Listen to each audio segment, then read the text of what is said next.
Yes, I don't know, right? I know that. Okay, that's what, he was my assistant, yeah, he carried my camera. That was the only way I get him on the field. Because he was my assistant.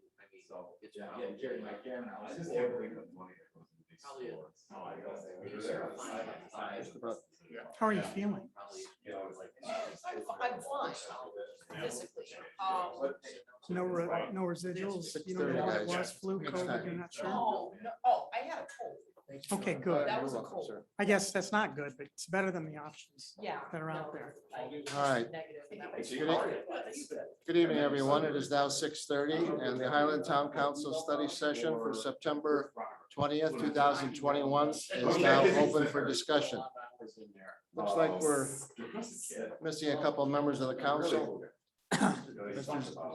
Just saw Mr. Zeman a minute before we get started on this.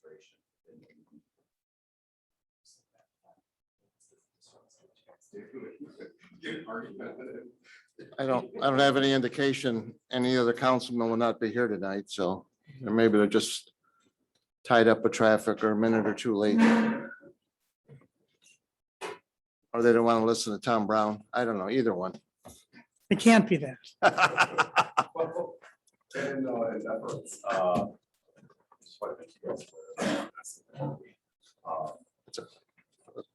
Let's see what the other guys get here. There's Bernie, come on. We're ready. I'm ready. Okay. Well, the first thing on the agenda tonight is a briefing from Tom Brown, the Brown Insurance Company, to brief the officials on the status of workman's compensation, dental, and related plans. So, Mr. Brown, the floor is yours for that. And if you speak into the microphone, please. One of the, and I brought some materials, but my main goal of meeting with the council was just to make you aware that we're not sleeping at the wheel. When we look at on the work comp side, how it's structured as a policy and as a coverage, it's a method of financing your cost of risk. And they will take several years of your experience, compare it to other entities that are similar, and you get a weighting factor where you get a credit or a debit. And this past year, because of the 3 prior years, the town's experience was fantastic. We have a 0.76 experience mod with $56,000 of scheduled credit on the town's plan. Over the past 5 years, the town's experience has really been fantastic. It has. We've had a shock loss in the police department through no fault of the officer. And when we look at data, sometimes it's just to see if there's any trends emerging. And I did notice that a little bit with regard to the public works department.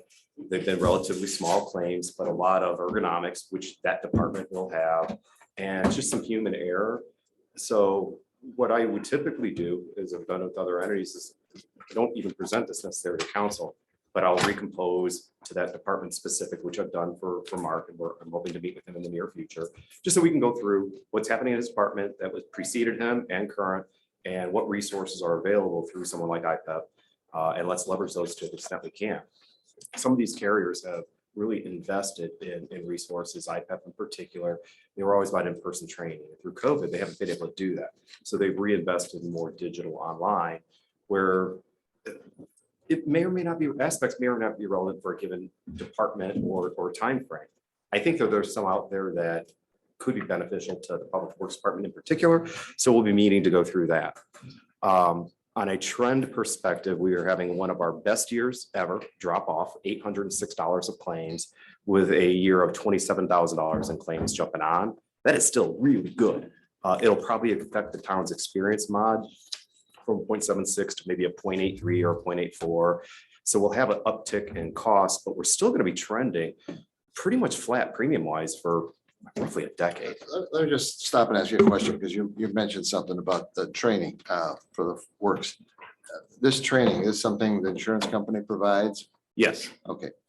So is there any way to like track it here so we know that all the employees took the training, not just some?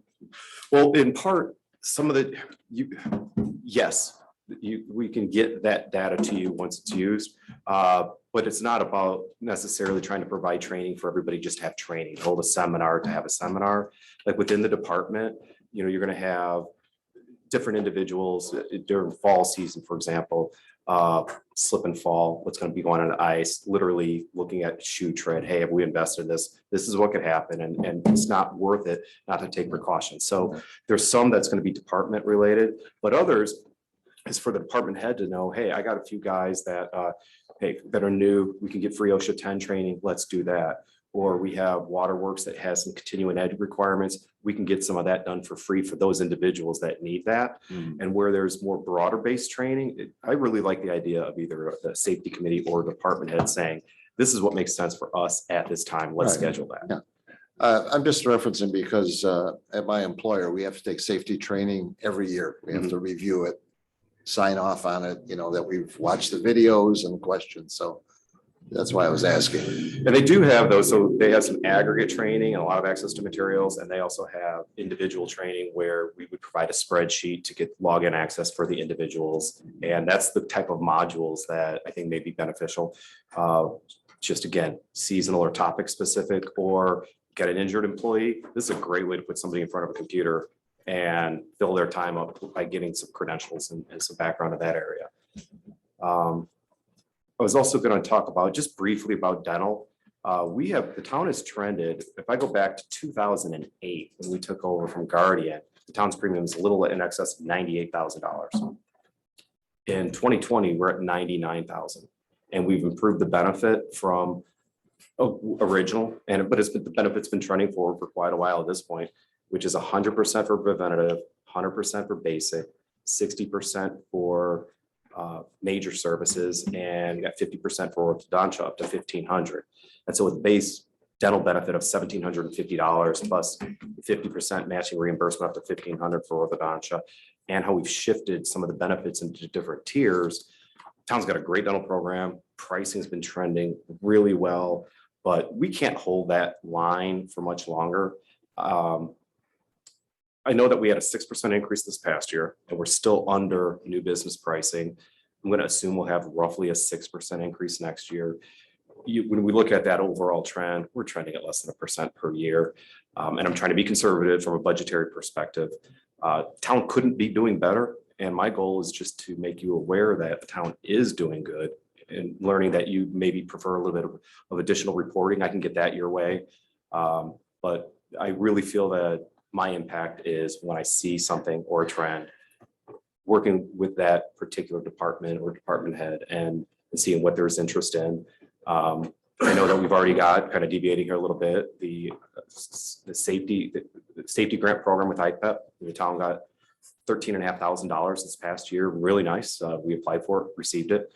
The police have already turned theirs in. They're asking for very incidental. Got to make sure Public Works does this and see if the Parks Department has any interest or concern. So we have a window there. So I'll be reaching out to your department heads to see if they're going to apply for the grant. It's all online today. And it's kind of sort of there for the taking. And with the safety engineer, her name is Nabena Stanley, that represents IPAP for the northern part of the state.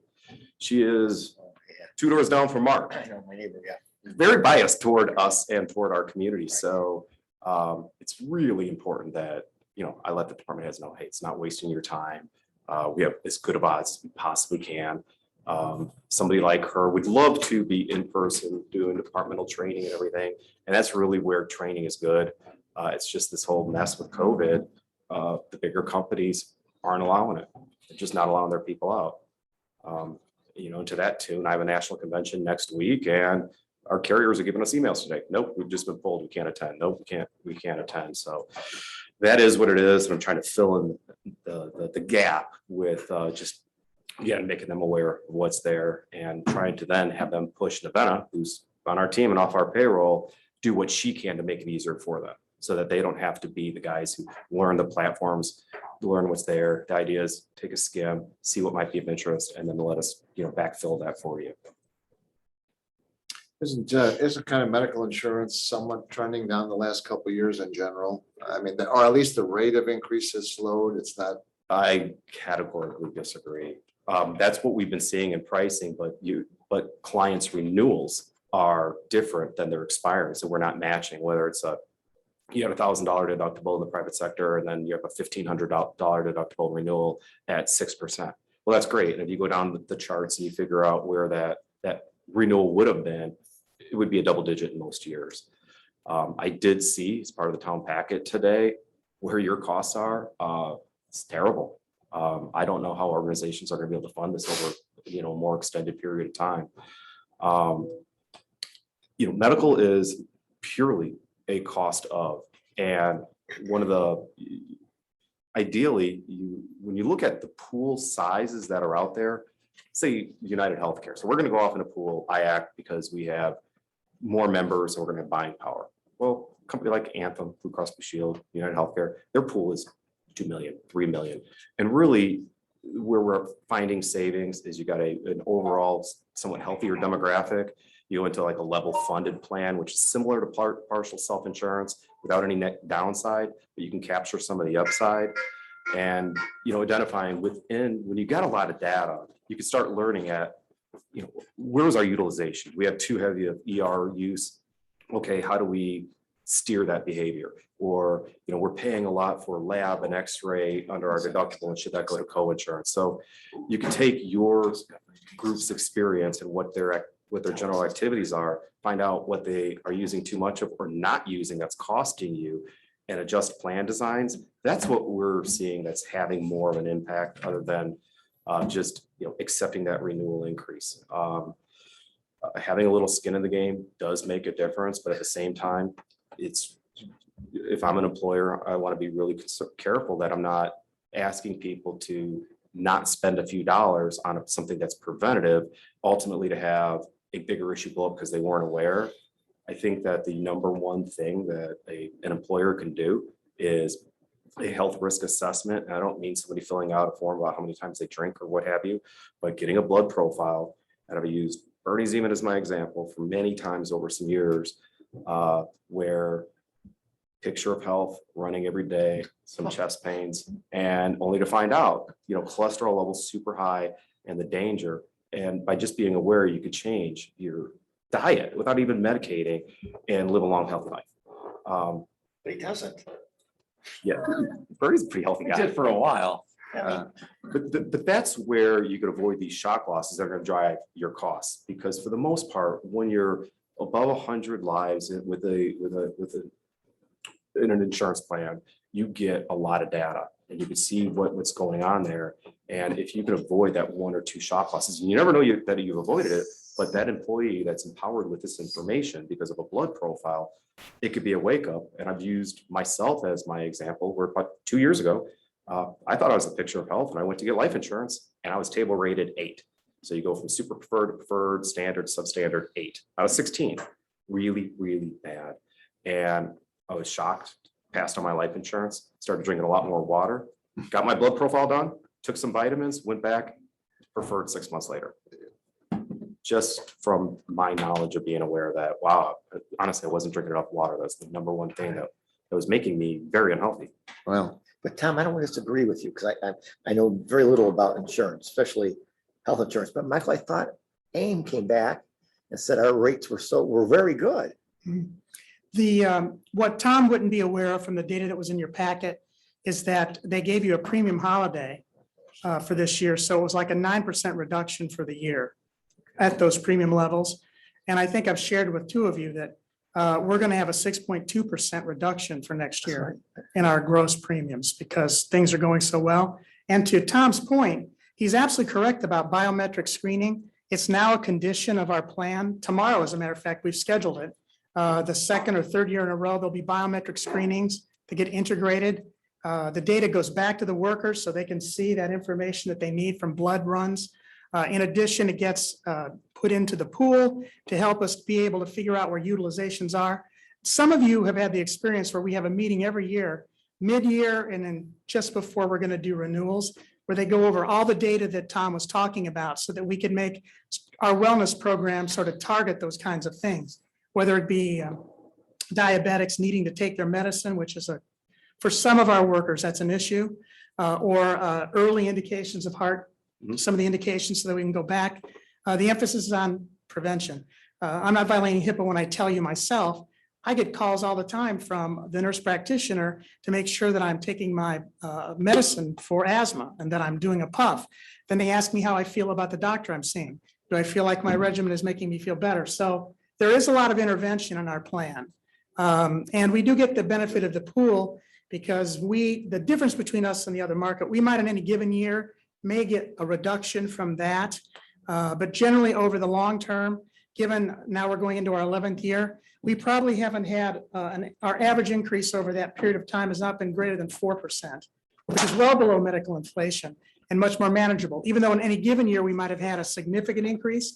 Also, AIM is looking at the banding formula, which is the formula that tries to make adjustments to encourage us to have some costs if we're not practicing wellness, or we're not doing some things, or we have a big claim.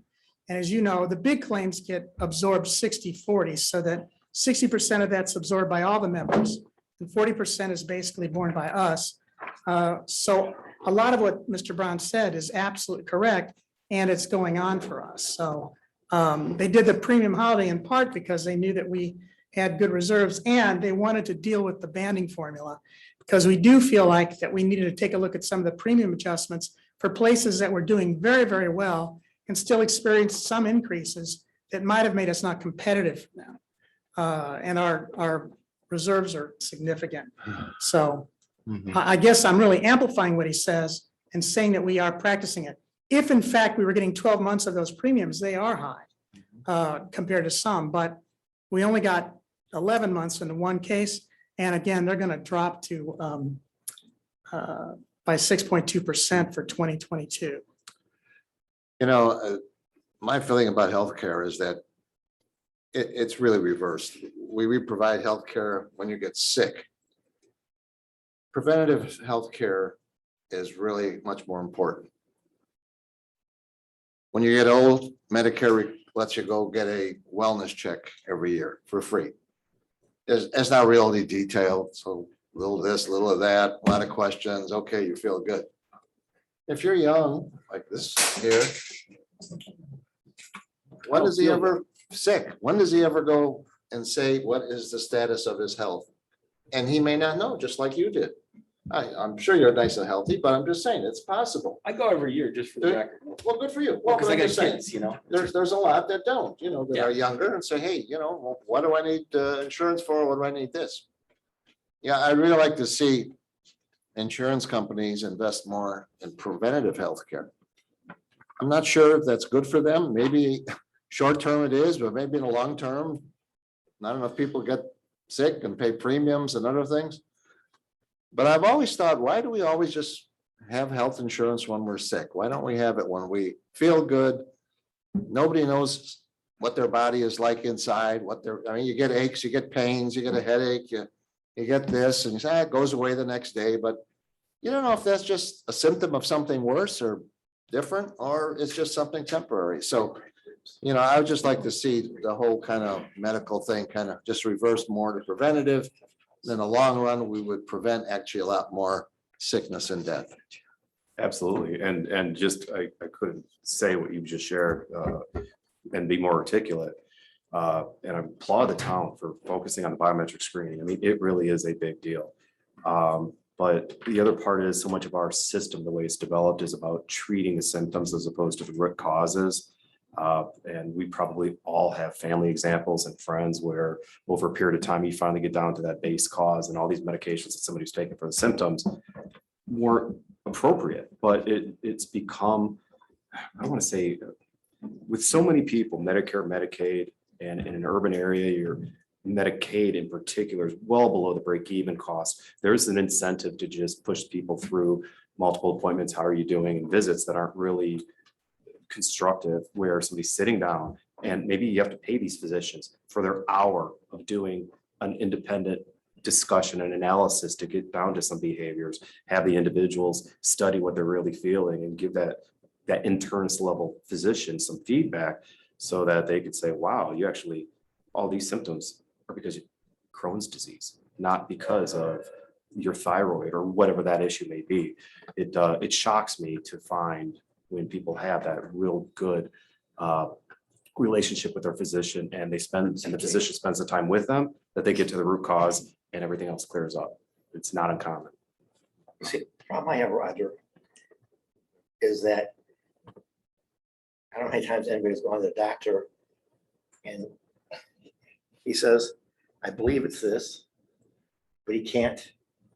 You've got to, because insurance company says you have to do this test, this test, this test. Then It's not exactly accurate. I mean, the insurance company doesn't want to dictate what the doctor does. But the doctors also get compensated for different services and not compensated for others. And I think part of the problem today is they're getting paid to perform tests as opposed to spending time diagnosing where there's no, how do you put a value on that hour-long conversation where information comes out, or that 45-minute conversation? Well, I don't have all the answers. they said some of the costs or the rising cost of healthcare is because doctors ask for more tests than there's necessarily, certainly to protect their own self. Yep. You know, you might go in for a wart, they want, you know, a heart thing or something. I mean, that has happened in the past where doctors will just, let's get all these tests, you know. And they're also feeding it within their system. That's And where, and in some cases, you know, like I said, for preventive, maybe every so often it's worth it, but sometimes the doctors will prescribe tests that are not necessary based on the symptoms you have. I had that issue with my doctor last year. I went for checkup. I said, aren't you gonna get me this test? He said, no, you don't have any underlying causes or symptoms or for that. So maybe next year we'll do it. I said, oh, okay. Well, he didn't order that test. That's fine. I trust his judgment, you know. So just my comments. no, it's just a source of never-ending frustration for everybody involved with the system. I mean, we see the strengths and the weaknesses of it. And how long does it take to get a doctor appointment nowadays? Month, 6 weeks, 2 months? It's getting terrible. You know, One of the things that I hope the town's also beginning to engage with much more, it's become a little bit easier through COVID, is all the teledoc services. Because rather than trying to, I guess two sides. One is most people are going to somebody, you know, somebody, they like this doctor, so I'm going to go to that doctor. Or this doctor tells me that he's referring me over to Dr. XYZ, and Dr. XYZ doesn't have an opening for 2 months. If that's that particular specialist, if you pulled a list and you went back to your referring physician and said, can you recommend any of these other doctors? I guarantee every time you're like, this is a great guy, this is a great guy. I don't know her, but I hear good things. And there'd be a list where, you know, we can break that cycle a little bit. But it takes effort. That's the hard thing. You know, people are spending the equivalent of, you know, a Bentley payment every month on their healthcare. It's and it's like a car sitting in the garage that you never take out for a test drive. But to really utilize your health benefits, it takes an investment, and it's complicated. But there are resources. It's just, do people even know that the resources are there? Do they know that they can trust that 800 number to ask them some of these questions? Like, what do? I can't get into my doctor. That person's going to help them, but that call is usually not made. And usually when I'm doing benefits presentations, you know, one of the things that I always emphasize on is that 800 number for a variety of reasons: to receive care, to verify that you're in network. Just about everything can be done by picking up the phone, calling, and asking some questions. And I get upset also where we have, you know, employees of clients that give out my card, tell them to call me 24/7, 365, and it's pretty rare that they do. And when they do, we resolve problems quickly. It's just getting that engagement, and nobody really wants to think about it until they have a problem. well, you know, telemedicine is becoming important. More and more hospitals and things and doctors are offering telemedicine. And I think most insurance actually have nurse lines where you can call and say, if I got this kind of symptom, they'll kind of walk you through it and tell her either you better go to the emergency room or just call your doctor or take an aspirin and go to bed. You know, I mean, so that can be your first line of trying to get some medical advice. I think all the insurance companies have And there's even some resources out there, like one that comes to mind, because I know my organization uses it a lot. It's called Fresh Bennies. And really, it's a consultative service that helps people navigate the healthcare system. But the reality is, they're a great marketing firm that reaches out and creates this awareness. And you're paying for something that is probably already part of most health carriers' services that they're providing. They just consolidate it and they do their outreach and they have great results because of their outreach, but they're not really doing anything new or unique. They're just putting the pieces together for the puzzle for those who don't have the time, energy, or awareness to help themselves, navigate the process.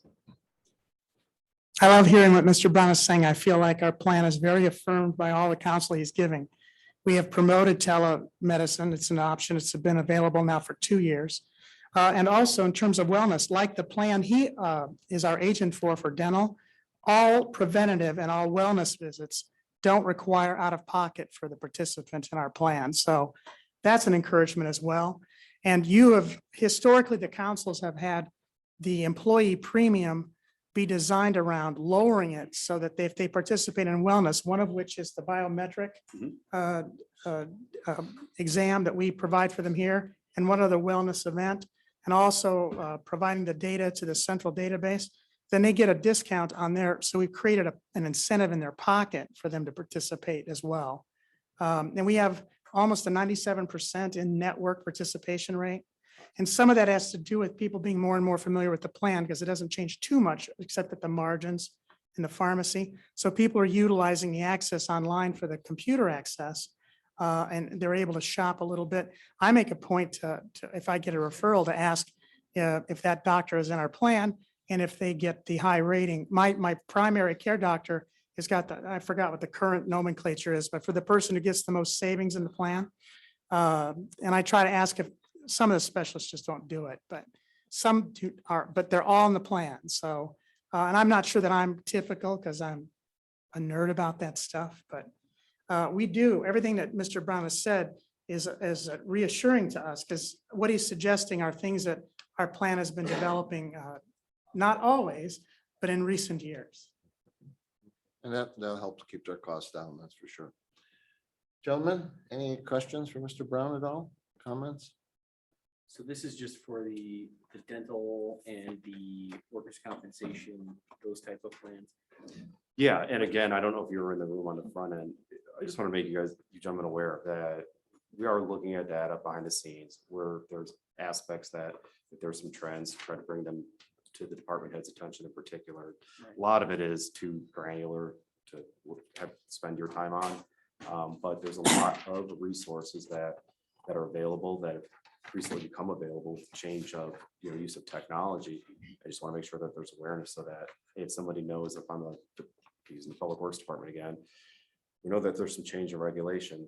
Wow, I got one site that I can go and get in layman's terms what the regulatory changes have been, what's pending, tools that we're going to have, job site safety chats. I can pull some checklists.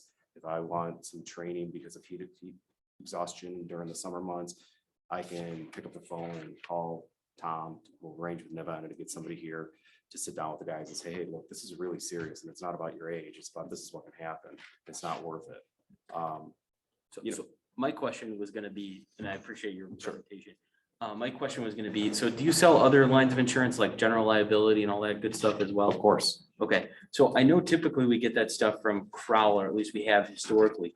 I guess my question would be, because we're all about market competition, would it be prudent to ask for quotes on similar lines of liability insurance from Mr. Brown, and then also similarly get other quotes from other insurance agents, so that way we can make an informed decision based upon price, value, all that good stuff?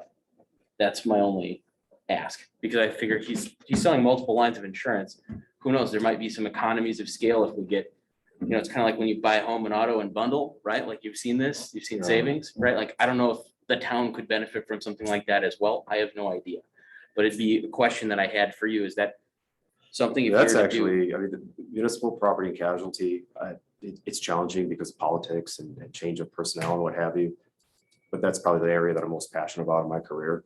I love getting engaged, whether it was helping Sherry Bracken McNeil compose the SWAT and a local agreement, and the way the funding mechanism was, it was going to come out of the general funds versus out of the liability policy. So, just reaching out for my thoughts and maybe provide some input. I enjoy that. Talking to officers about their exposure on duty, off duty.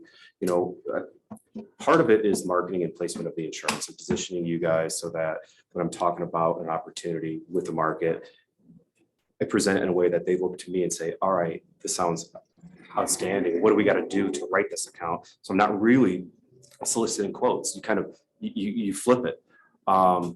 There's a limited number of markets. I know exactly who the players are, who's competitive out there buying business today, because there's some market savings out there, and who are rock stars that literally, hey, if we're working with officers on rewriting their how they're doing their accident reports, and to say, all right, now we're going to put you and use, let's say, your office, put you on a mock trial. We're going to talk about how to write it, and we're going to have somebody who's going to go at them that's been on both sides of the fence and put the officer in a position where they're going to understand why the quality of their initial police report can have an impact on the end determination for that litigated outcome.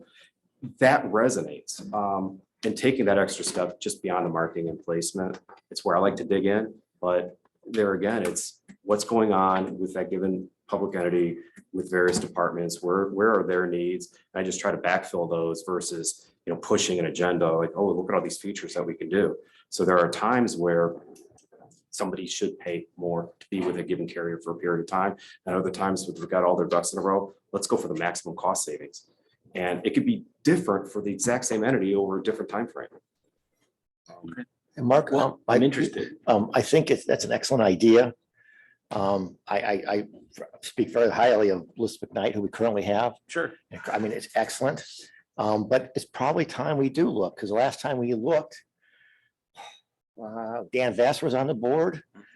Bernie was probably you and me and Brian Novak, and I don't know who the other person was on the board, probably Connie. Sure. Yeah. So it's the problem we have is, and Tom jump in, is getting the data in a timely fashion to be able to get quotes out there. Because that was always a I have an concern. old file on the town because obviously I was present then. And there was a change, but from PAC history, a lot of the data, it's fleet schedules, asset schedules. When it's just not available, it's pulling hair. When it is available, if we look at your current policies, what's being scheduled, I'll still backfill and say, all right, we're going through this process. Here's a schedule I got. And yet by meeting with department heads, we found, this is one of my situations. You have 46 vehicles on your auto fleet schedule that you no longer own, and you got 30 more that haven't been added. That's an unusual mess. But my guess, the way that the town's record keeping has been, the information's there.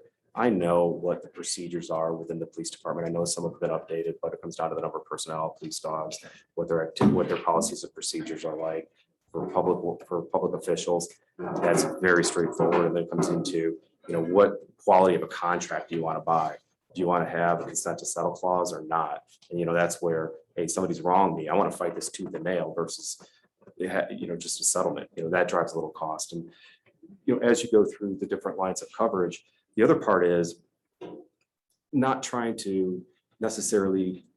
I have clients that I will recommend $50,000 property deductibles on, and the difference between a $5,000 and a $50,000 deductible may be $5,000 a premium or less. And they'll ask why? Because when an underwriter and a company recognizes that you're willing to bear some risk, they're going to shave down that property rate. So I'm dealing out of the gate with maybe an 11-cent rate versus a 27-cent rate. Right. So when you try to market something and purely do it on apples by apples, sometimes it can work and sometimes it doesn't. It's just then you sit back, and once upon a time for the town of Highland, we did an analysis where we looked at an all-line deductible of $10,000, and the town selected it. So we did data points, which takes 30 data points per line of coverage per year for statistical validity. We didn't have that, but what we did is I said, okay, without trending the net present value, if we had a $5,000 deductible historically, what would we paid in addition to our premium? And it was $46,000. And if we had a $10,000 deductible, what would the difference been? Maybe that was the $46,000, but we saved $110,000 by doing a $10,000 all-line deductible. And that first year in premium, we saved like $110,000. And the next year, the town saved $100,000. The problem with that strategy was that the deductible was coming out of the departments as opposed to being partially funded by the savings of the town's general fund. And that caused some wrinkles. And then so ultimately, because of frustration, the deductibles went back down to close to zero. on one level, it doesn't matter, but it does because we're throwing money at something almost like paying for health insurance that never gets used. You know, with the financial capacity that a town has, you know, look at what makes the most sense over a period of time. And again, picking your carrier where it matches up with your current needs. And if it's really price driven, then let's focus on that aspect. If it's, we want the broadest contract so that we have absolute budgetary certainty, that could be done. And usually I'm going to kind of come in with a couple different options. You know, I know we have to match up with what you have and try to get that price is similar so it looks attractive. And then you kind of talk about how you can further improve that. You know, I'd like the opportunity. If it's presented. Thing, Tom, again, I'm going back to some kind of data supposed to be released by an insurance company that wasn't always available in a timely fashion. So sometimes renewal terms, I don't know exactly, again, insurance is not like, but that was always been a problem in the past, that we would wait too long and they wouldn't give the data out in a timely fashion. You know, I mean, classic example was a gentleman who used to work for Bliss McKnight, left, came, started his own company, whatever, came here. And Bliss McKnight's notorious for holding back on releasing loss information. So you have to do it in writing, give them 30 days, and they're gonna, historically, they would take their 30 days, and if it wasn't in writing, they didn't give it to you. I just went to the playing field to be level, and then I didn't think it was that way always before, so it was saying that. So when would you need data to do that? I'd like to just get the ball rolling now. We're at a perfect time. You're between, you know, 100, 120 days out.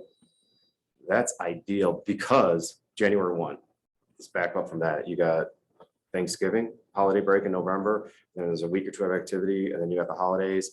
So really, you know, from my perspective, I want to be giving you indications right around Thanksgiving break to meet almost immediately after. And that's why we would start now. If I have all the data, I can turn things around in 2 weeks. Easy. But you have to have data to compare. I mean, even if you get a quote, you don't know if they have that data, you know what I'm saying? Yeah. And, you know, we're talking about, you know, casualty and liability insurance here because, you know, we belong to the A Medical Trust and that's our biggest cost. You know, so, and we've always found that to be less than any market price has given us. In fact, you know, we got a reduction in premiums. We had a month premium holiday this past year. So it seems to be working well. So we're talking about just a portion of what the town Well, I would do know. as a month. I just think that, you know, I mean, I did this a couple years ago for my own personal insurance, right? I mean, I shopped around, I got like 4 or 5 quotes and whatever, and turns out I had the best rates anyway, right? And it did suck to put the time and effort into it, you know, but every now and then it's probably a good idea to do that. And I think that, you know, if we haven't done it in a number of years, then why not give it another shot? So, I agree, we should, I think we should, Yeah. there's no question about it, it can't hurt to look. all right. So the first thing would be, honestly, if you were to wish to move forward, releasing policies, which is public record anyways, going through that, that's going to have the vast majority of the hard data that we need. Other things are about particulars about how departments manage their operations. And I've got a pretty good handle on that with the town. Not that I wouldn't be meeting with them, but you can make it efficient so it wouldn't be a burden on the department heads in particular. Sounds good. If you would like to supply some data to the town, that would be fine. Okay. Here, just let us, I don't know how I guess do we have to approve this to get a quote? Is that something we have to like put on the agenda or? No, I We think just we're just informally asking do him it. to do that. I don't necessarily think that we have to have No, a vote on it. I mean, it's and just- the one thing I usually ask. Do you want a broad I beg your pardon, Tom. Do you want a broad market RFP or a request for proposals, or do you want to just, knowing that Tom Crowell will probably come back and speak to you, and by the way, I am completely happy that you're open to this idea. We've wanted to do this for some time, and we just didn't think that there was a significant number of members of the council that wanted to. I would love that, but I need to know if we're just going to give some information to Tom and that's all you're interested in, then it really doesn't require anything. But if you want us to prepare packets, I'm going to talk to Tom about all the data that he expects every insurer would want. And in order to make it fair, we've got to make sure nobody can close him off from getting quotes and data that he wants. There's Gotta about make 5 sure. markets. Yeah. And And that yeah, would be the same for both, right? Absolutely, yeah. yeah, I'm open to broadening it, right? I mean, not that I mean, obviously, you know what you're talking about. You're talking over my head, and I worked in the insurance industry for 6 years. So, you know, I appreciate your presentation and all that, but I would like as much information as possible to make a decision. But it wouldn't be harmful if you want, would giving you our current policies help for you at all? Yeah. We can make a point of doing that. And it doesn't unduly advantage him one way or another, because there's things you still need to talk about that you may want. And then when you offer people to get an opportunity, you should allow at least your current vendor to get a chance too. Sure. But sharing what we're doing now is completely legitimate. I have no problem with Share that. them with both of them. Yeah, and the premium amounts for all that too. We can get that to you, Tom. I appreciate it. Look All forward right, to it. anything else, gentlemen? All right, thank you, Mr. Brown, for coming. Appreciate your time. Thank you, gentlemen. One and all, thank you. All right, Appreciate it. have a good evening, sir. All right, Thank you, the Tom, next- very much.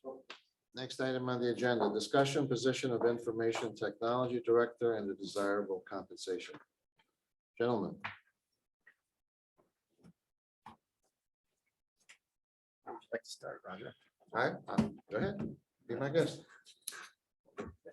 It's open for discussion. If they want to discuss it, go right ahead. If you wouldn't mind, just a quick comment from me, just as to the legalities. I know Michael and I have talked about this to some degree about executive sessions and things along those lines, and certainly employee interviews and discussions with that particular employee about qualifications, potential salary demands and ranges. Those things can certainly be done in an executive session. The actual setting of what that salary will be and the hiring of an individual would take place at an open public meeting. You can do that for an interview process of one person, two people, three people, 10 people. They can all be conducted in an executive session because you might be asking some personal information, things like that, that might not be right for a public setting. So Indiana open door law does allow that. So I just want you to know as far as that stands, certain discussions can be had in the executive session and certain decisions and discussions cannot. So that's kind of how it is. So the interview, yes, the salary setting, no. Correct. Now, during an interview, you don't have to be mute on the idea of salary. You can discuss it as to what is that particular prospective employee's salary demand. Everybody has a range that they kind of expect to work for, and they're up and they're down. Certain people have, you know, if you're sitting here with somebody with a PhD from, you know, Massachusetts Institute of Technology, their salary demands can be a little different. So, you know, that's okay to ask what their range is, but not to discuss, will you accept X? Got it. You know, All right. You're the one that wanted a study session, so. Okay, well, I'll start. I made the motion, but it's fine. Well, I'm just saying, you guys voted to put it on the study session, so. Sure. Well, I'm happy to discuss, but Mr. Herrick looks like he's prepared. Okay. Well, it's the same date I presented at the public meeting, and again, I just went to the Indiana Gateway and I pulled it up, by. May I say something, Mr. Herrick? I believe you looked at the salaries from 2020 on the gateway. Correct. We gave all the employees a 3% increase for this year. That information is not on the gateway. Right. So those numbers that you have for salaries, you got to add 3% to it because we gave all the employees a 3% raise. Well, I'm just looking at what data I had available. I understand, but That's all I was your saying. data is not up to date. That's what I'm trying to say. So if you're trying to say, we're going to pay this no more than the next department, those salaries have gone up because all employees got a 3% raise last year.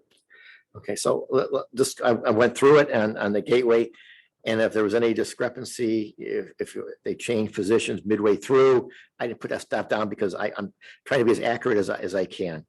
So if we start with Munster, okay, I had the public works director was at 102,526.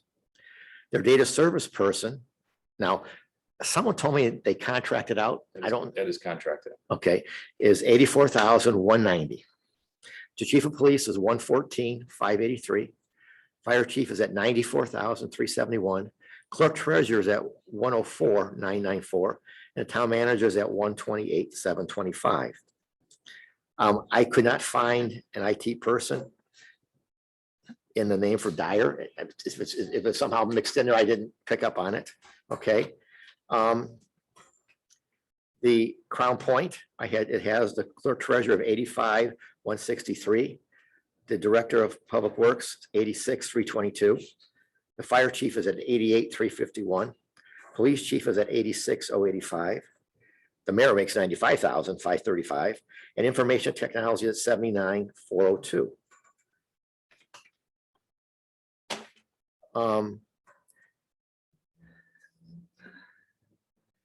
St. John, again, I want to be very careful with St. John because it was all over the map, but Public Works Director was at 73,286. IT Director of Networks, 69,693. Police Chief, 104. Clerk Treasurer, 91,718. Fire Chief, 88.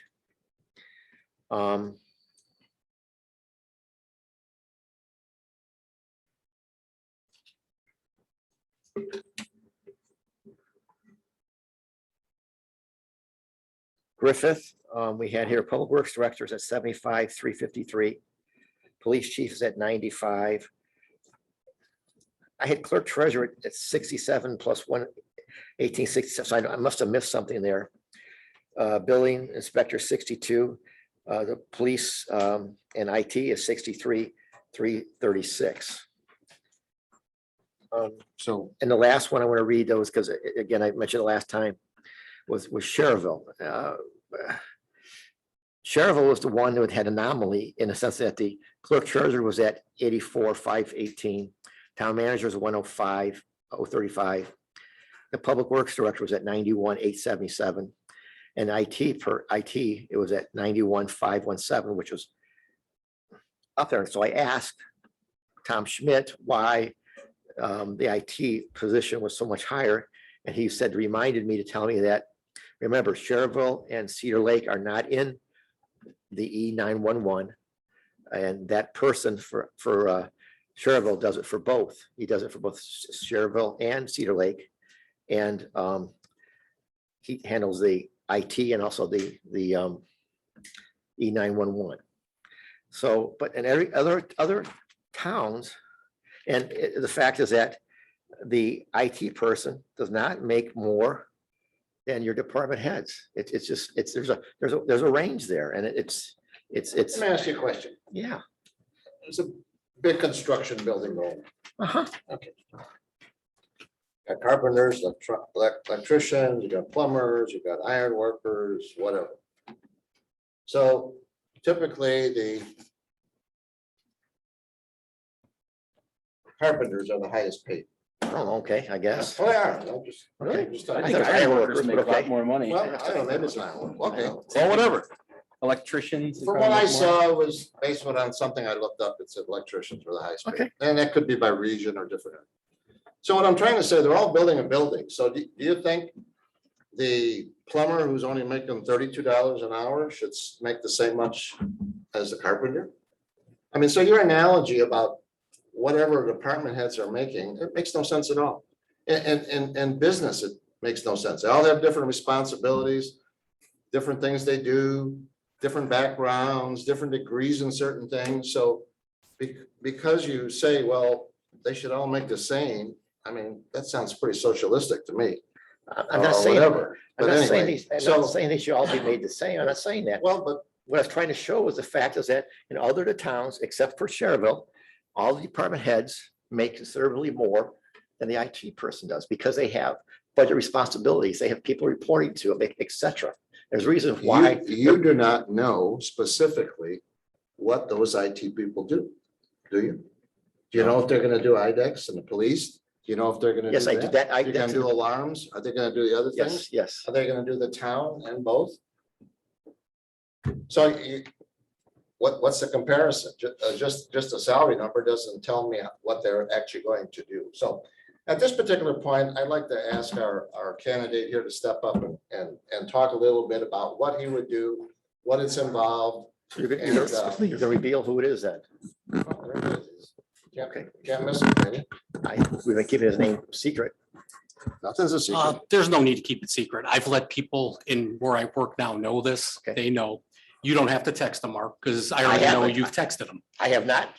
But aside from that, That's it's a okay. lie, Ed. I have not. I've kept it quiet. It's okay. Just to be fair, so people could see. Mark, just real quick, which ITs that you spoke of does IDEX? Because I know them all in the county. Who does IDEX that you could identify? And I can't, I'm just going by what it says, IT person in there. That doesn't mean that they do IDEX. Okay, Do you know what IDEX stands for? yeah. What does it stand for? You see what, Indiana Department of, what is it? IDEX, it's for the license plates and stuff like that. No, it's not. That's the BMV. IDEX is basically NCIC, stuff like that. You have to be very careful and you have to be trusted to do that stuff. That stuff could, really, Very much if it aware. gets out, you get in trouble. Very much aware of it, very much. It seems. Yeah. Is it okay if I share my screen? Because this is going to be on a recording, just to clarify why we're doing the meeting today. We're not zooming it. Got a lot of complaints real time about sound issues. Come to find that people are playing with the microphones when I'm not here. If anybody wants to know, I've spoken to a couple people here, but it's hard to get a quality product when we invest in it and people twist the microphones and do stuff like that. And real time, I get hit on that. I mean, people are texting me, people are Facebooking, people are criticizing, and it's unfair. So this meeting will be on Facebook tomorrow, live streamed. So it's kind of a delayed live stream. Curious, why is that? I mean, normally we have it. Sound issues. Okay, so the sound issues are going to be improving in the next 12 hours? I'm testing it right now. I'm doing a all test right. because at least I can guarantee the sound will be better. I've been checking it. If you see, I've got like recorders on here and such, and I'm watching the inputs. I It's guess. hard to do when you guys are doing a normal meeting and I'm answering text about sound from people. I mean, people are trying to help. There's people here that try to help. They text me and it's just hard to fix. Got it. But all right, let's just answer a couple of misconceptions here. Because I know most of these people. Here's a list of all the ITs that I know in Lake County. Civilian and police, that's a big distinction between it. You're looking at a unicorn here who does that for a community, but I'm not an IT director. Hammond has a pretty significant combined. Jason Quick is the police person and handles everything. There's a person named Campbell I don't intimately know, but he's a civilian IT. Daniel Ginn for Cherville doesn't have anything to do with Cedar Lake. Cedar Lake is handled by a gentleman named Cliff Rowe. Whoever told you that there's some sort of attachment between Cherville and Cedar Lake, I don't think they're correct Okay. because I know this. I deal with these people every I'll day. ask Tom Schmidt, because he's the one who told me. Munster does have a contract. They pay a company that puts their names on football stadiums and baseball fields and Hammond field houses. $250,000 to have two young people floating around there to help, like on a day-to-day help desk. Anything beyond that after hours gets charged extra money. Their fee, according to the clerk treasurer, because I check it every year, about $250,000 a year. You can check that with Kevin, your friend. It's okay. I got that right from Munster's comptroller. Dyer does have a civilian IT. For no reason. He's taking shots for no. Ed, I Hey, haven't Mark, talked to him I've sat I haven't in talked- 4 meetings I haven't where talked I've to gotten him. shots Yeah. from you and I've gotten shots from people in the crowd that you've set up. I to didn't do set up things. anybody. Well, it's okay. It's okay. It's okay. I come to okay. expect it. Fine. Basically, here's the layout of numbers. If you take a look, and I mean, I'll just go out and say this because it was kind of bashed last meeting. But we should be proud of our IT budget. Our only town manager came up with it. There was nothing before. This place was nothing but a hodgepodge of junk. Every department bought their own stuff 16 years ago. And that's what that council allowed back then. Prior to the council of 16 years ago, anything happened here. It was not managed. But the technology was new too. But basically, when you look at that $63,000 salary that stands out, I am not the town director of IT for Griffith. I am a systems administrator for the police department that gets pawned off on the civil side to fix things there. over time, 12 years there, they've utilized me to do different things and haven't equally compensated me for the additional responsibilities. Anybody have any questions about this? Because I also got the projected numbers for the people. Yeah, I'm looking at this and I don't understand how, at least when I look on the database, what is it, the gateway? It doesn't really bifurcate your salary in Griffith, like you've done here. Well, We see 44 and some change for the police side and. I actually have a friend in the 19. clerk's office there that showed me how I get paid. Okay, I think it happens here sometimes to some of the personnel where you're charged off a percentage to one department and you're charged off the other. You're looking at a guy to get 70% to the PD, 15% to the sanitary or the water department, and 15% to the clerk treasurer's office. So I'm 70-30. So Okay. that's how I differentiated the numbers. okay.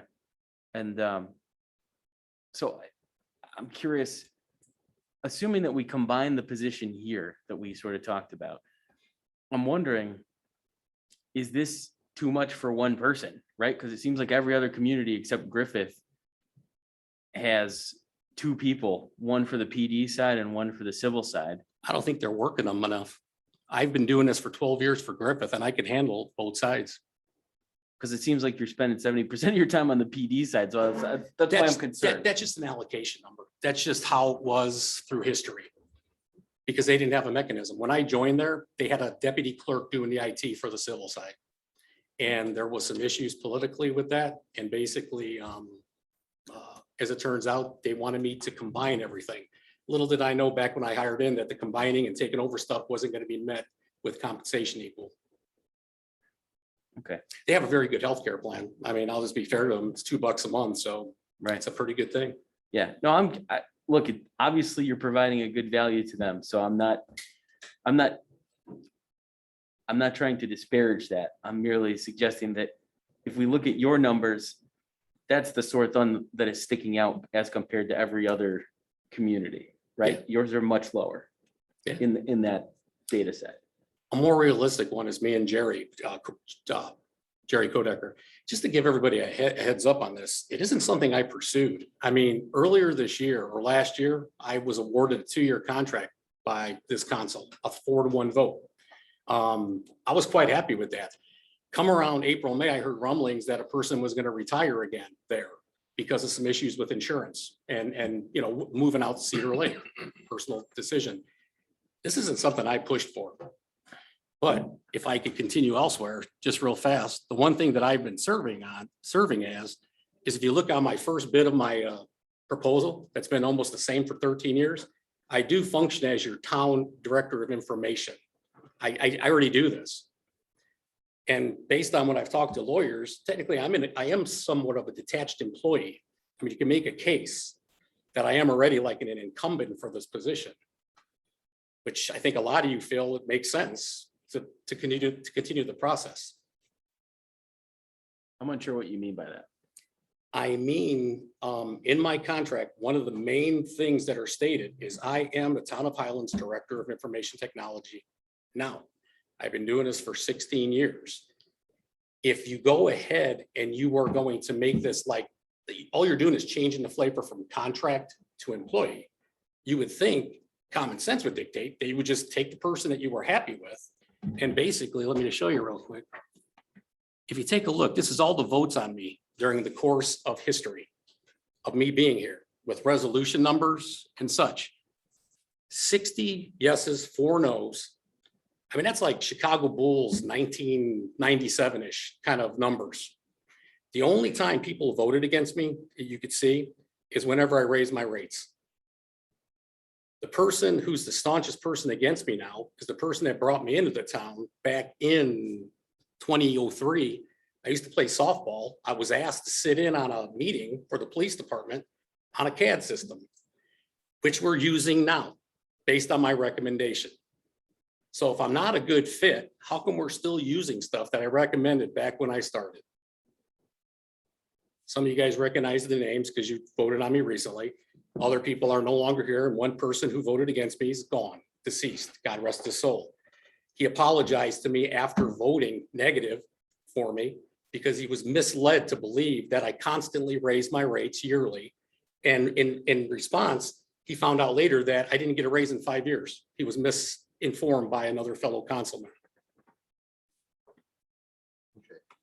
So, Well, go ahead. well, just a couple other little things. I mean, here's what the $210,000 budget affords. I mean, I know everybody just thinks Zoom is all I do. That ain't all I do. I do a lot more for the town than Zoom. If you contract it out to somebody, I hope they get a fair price because there's a lot of hours invested in this. I mean, I see a friend in the audience who does this kind of work and I'm just thinking maybe he's here to bid and that's fine. That's fine. It's totally fine. I will volunteer all the information to him that he needs. But whatever the case is, that ain't all that's in this budget. The reality, $150 a month is what you put into it because I do have that in my contract now. $150 a month for all the Zoom activities. Just this is a good one because Bernie participated in this. Bernie could look at this. Look at the savings that we did in one item alone, the town phone bills. When I joined here, we had AT&T, $4,250 a month for old archaic AT&T. I brought Comcast in back in 2015 for that monthly fee, $19.60, and that was the yearly rate.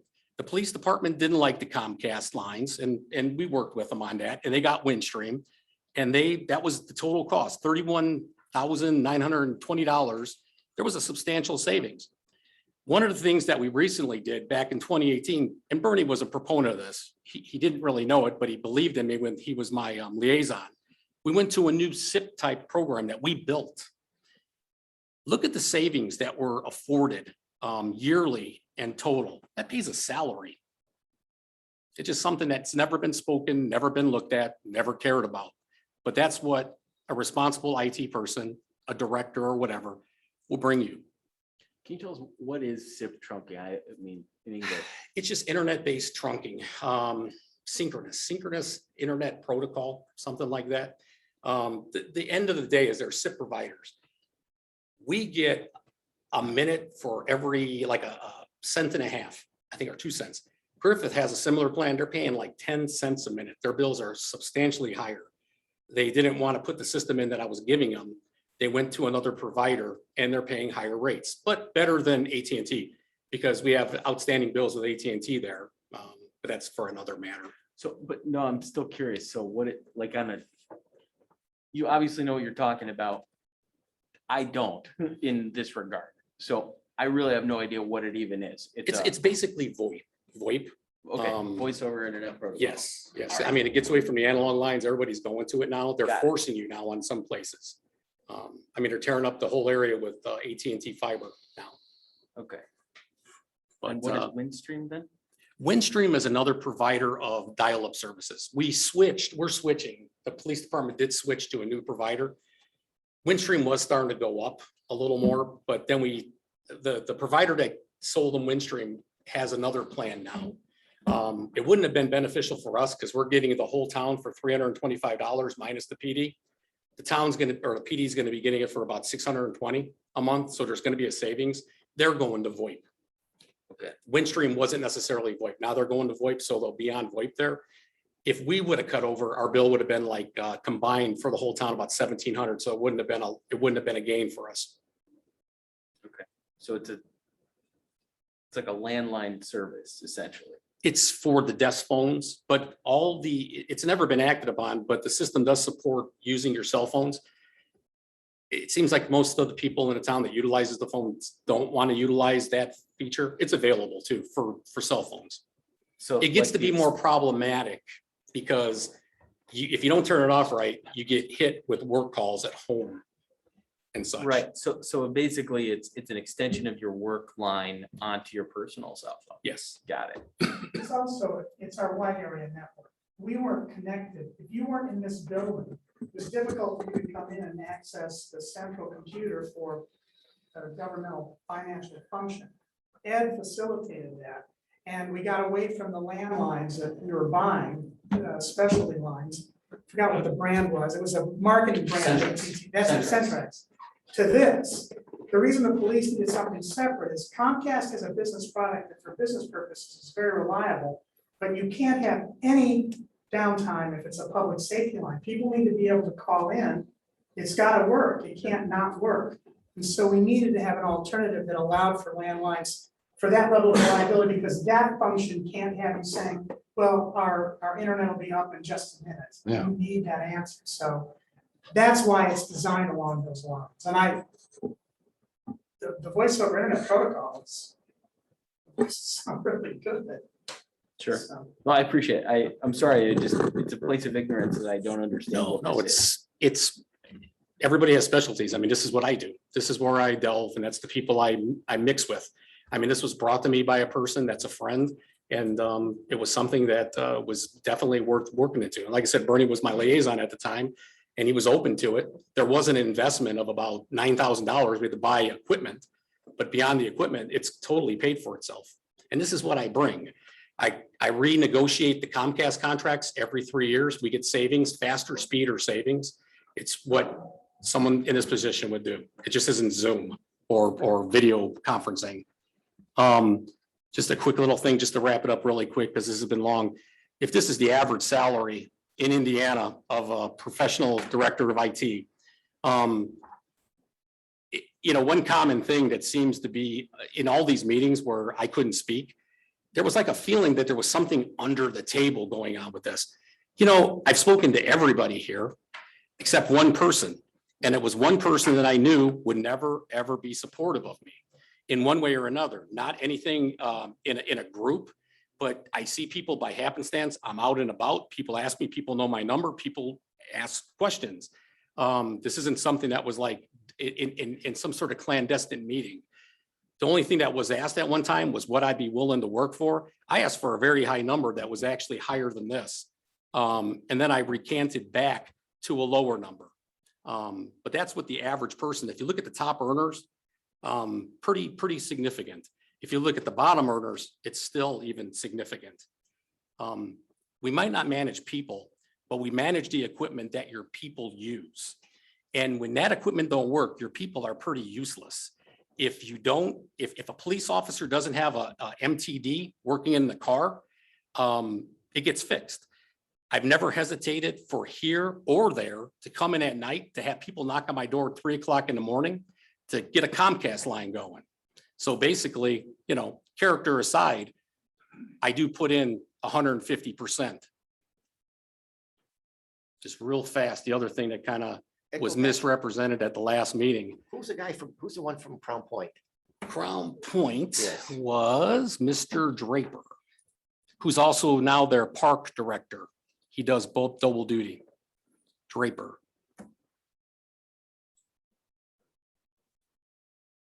It's a Draper on the gateway. Is it Don? No, I'm joking. DRAPER? Yes. Ed, tell me about your continuing education, what you've done, what you've accomplished, I'm actually going for a master's in public affairs over at IUN. and what other course have you completed? What courses have I completed? Oh, I was able to take Michael's course, Mr. Griffin's course. I was I want to hear about that. Was he a good or a bad? Yeah, did he professor? pass? Actually, I'm pleased to say that I passed with an A minus. No, I got an A. He was very fair with the extra credit because the topic, I'm sure you will all agree, based on the fact that you've been here a couple of years, some of you more, municipal finance is very tricky and it changes all the time. And it's like the devil's in the details. And I know whenever I made mistakes, it was always something I overlooked, something small, and I wanted to kick myself because I knew the answer, I just made a mistake. It was a class, I've been going mainly Zooming. It was one of the first classes that we had in person with masks. It was kind of cool to be with other people. It was a very good class. I learned, I've been lucky enough, even before me doing this, I've been here years prior, seeing the meetings, being part of the meetings. I've been more to the town than just this for 20 years. Basically, I really enjoyed it. And I hope to use that one day, the skills that I've learned. I mean, the statistical stuff, the policy papers that I've had to write, just like I said, I'm scheduled to graduate roughly either spring of next year or fall, depending on how fast I want to work it. The last slide, and I promise this will be the last slide, has to do with our department head salaries. The last meeting on Zoom, there was some misrepresentation of current rates. The rates that you were fed verbally were rates from 2018. These are the most current ones off the gateway. And then I had to do a little analogy with the 3% raise for this year. You could see people's gateway amounts there for our department heads and projected, because most likely with the way things are going, I'm only assuming you're going to project a raise for 2022. If somebody was hired here in October, I don't think that person would technically be offered a raise come the beginning of the year. You'd probably have to be here a year. So I mean, you know, just to give you an idea, like I said, the numbers that were given to you last week were 2018 numbers. My numbers, just ironically enough, my numbers for Griffith were 2020. Just want to let you know.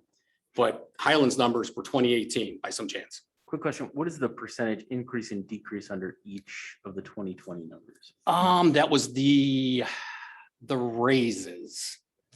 And if you look at the top one, that might not be right because of the fact of the change in job position and title. Okay. In fact, it might be right because of what was last year versus the new position. It was incomplete in 2020 because of the change in heads.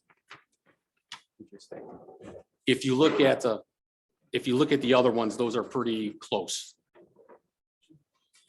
Oh, and so that must include longevity pay or something like that, because I'm looking at the percentages and they vary over depending on the position. And I thought It could be Yeah, longevity. I don't know. That was taken right from the gateway.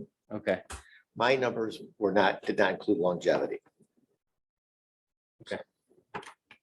Well, I mean, wouldn't it include that on the gate? I don't know. I didn't use the gateway for it. Oh, I It see. includes everything, Okay, but it doesn't tell you what comprises it, right. Okay, fair enough. and overtime too, whatever they were paid in the given year. Right. But our department heads are subject to overtime. Yes, I'm shocked at this. Okay. for the compensation and benefits. ordinance. Me too. Yeah, that seems a little bit interesting. Might be worthy of an amendment, but anyway. All right. That's it for what I have, but I just wanted to clear up any misconceptions or inconsistencies in what people were saying over the last couple of weeks. All right, so here's the question I have. So I don't dispute your value. I don't dispute much of what you've presented tonight.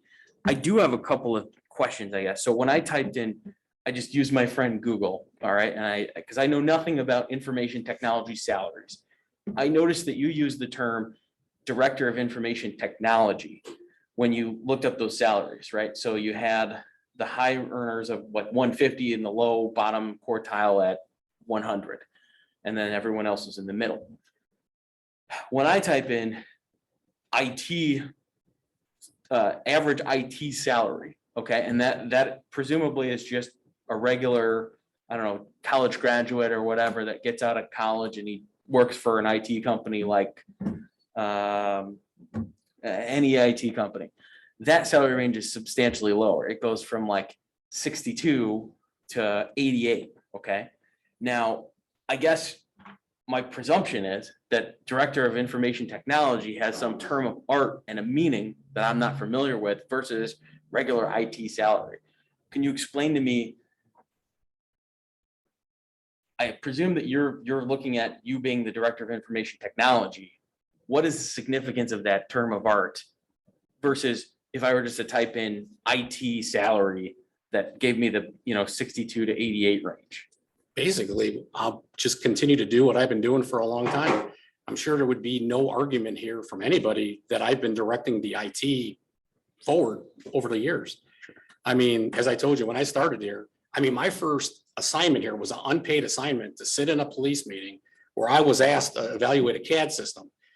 I'll be honest, I mean, no one knew this, but I thought CAD was AutoCAD. I didn't know it was computer aided dispatch. And basically I learned real quick what it was, and I was able to make a informed decision on an alternative to HTC or HTE or something like that. And I mean, the police department, the whole county migrated after that. Right. In the initial 7 communities. I've been basically directing of our path through the last 16 years Yeah, I wouldn't. with the help disagree. of the council and my liaisons. I wouldn't disagree with you. I think that there probably is a difference, and that's helping me understand, I think, because what I'm hearing is Munster has a company that they hire, and the company they've got a contract with, and they have 2 personnel that show up there. What I'm understanding, and maybe John Reed could help me out understanding this, but it seems like they just send 2 guys on their staff to service the Munster contract. And so are those guys, those aren't really directors of information technology, they're just IT guys, right? Is I that the believe that the difference? one person works for the company that we contract with to do it. The other person that's listed is Johnston for the police. Damon Johnston is either a sergeant or a lieutenant at Munster Police. Other than being an investigator, police officer, he also does some of the IT work in the police department. Okay. So I don't know that whole $90,000+ salary is IT, but I assume, I haven't been there in a few years and in a kind of position there. However, my assumption is he does policing and other IT functions within the department. So I don't know what percent of his salary is allocated to that. The other part, we did used to have an in-house person. We got a malware type attack, ransom demand. They had to wipe the whole system and start over. And then that was at the point where we knew we needed something there. Okay. It was kind of a junior IT person and just was ill prepared for the hack. I do a lot of work for some banks, one in particular, and they have a very sophisticated, obviously, IT department because they're up against threats every day. Sure. And those folks will tell you, it's not if you're going to get invaded, it's when, and what is your response? That's where it's really at. It's, are you properly backed up? Are you ready to wipe everything, shut everything down, and turn everything back on the next day with your backup and be up and running so that the citizenry doesn't miss a beat and you're not paying out hundreds of thousands of dollars in ransom. Right. So I think we felt like we needed to be more prepared for that eventuality and know that we didn't have to run into this. We're just going to be down for 2-3 weeks till we figure this out.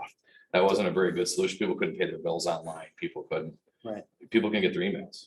So I guess what I'm trying to figure out is, it seems like there's terms of art in this industry that I'm not aware of, right? You've got your director of information technology, and then you've got people that are lesser than that, right? In terms of expertise and qualifications and all this stuff.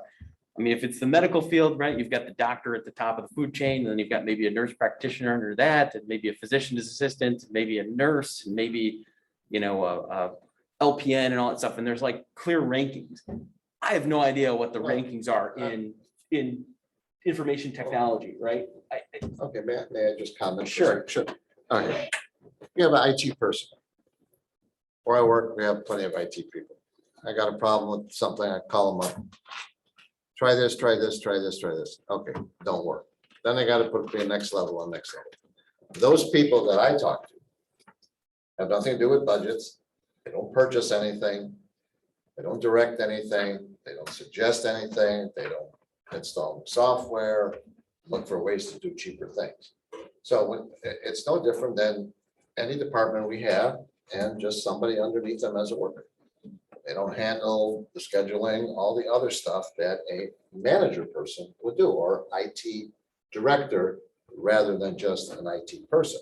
IT person is just handles really the technical stuff, and it could be others, depending on whatever they're assigned to do, or if their job calls for it, but you don't know. But an IT director is going to handle budgets, purchasing, development, software, safety controls, IDEX, all the other things that you can add to it. And a normal, just technical IT person, like you said, somebody coming out of college. Right. That's the difference, I think. Okay. And so we are, as a group, are we suggesting we need a director of information technology? Or are we saying we need an IT guy? I mean, that's really, because it's kind of like Ed's everybody, right? He's IT guy, he's director. That's the benefit of placing the hire with the money. I mean, you get everything combined. I mean, that's the question, I suppose. If we're trying to understand value and what you're bringing to the table, I guess that's what I'm trying to wrap my mind around, right? Because if we're considering the salary that has been proposed, certainly I'd hope that it'd be we'd get more quality and all that good stuff. I'm not saying your quality's bad. I'm just saying that, you know, we get all of the things in a director of information technology and everything else. And that's what I've been providing. And- I've been providing active budget and, you know, making a budget's one thing, but administering it's another. And that's what I do. I've worked with Michael's staff and I've worked with the town people, the other employees, making sure that the money's spent wisely. And we're always under budget. Our budget, we started out, when I started, was much higher than this. It's back down. If you look at the history of the IT budget, it's the flattest thing on the planet.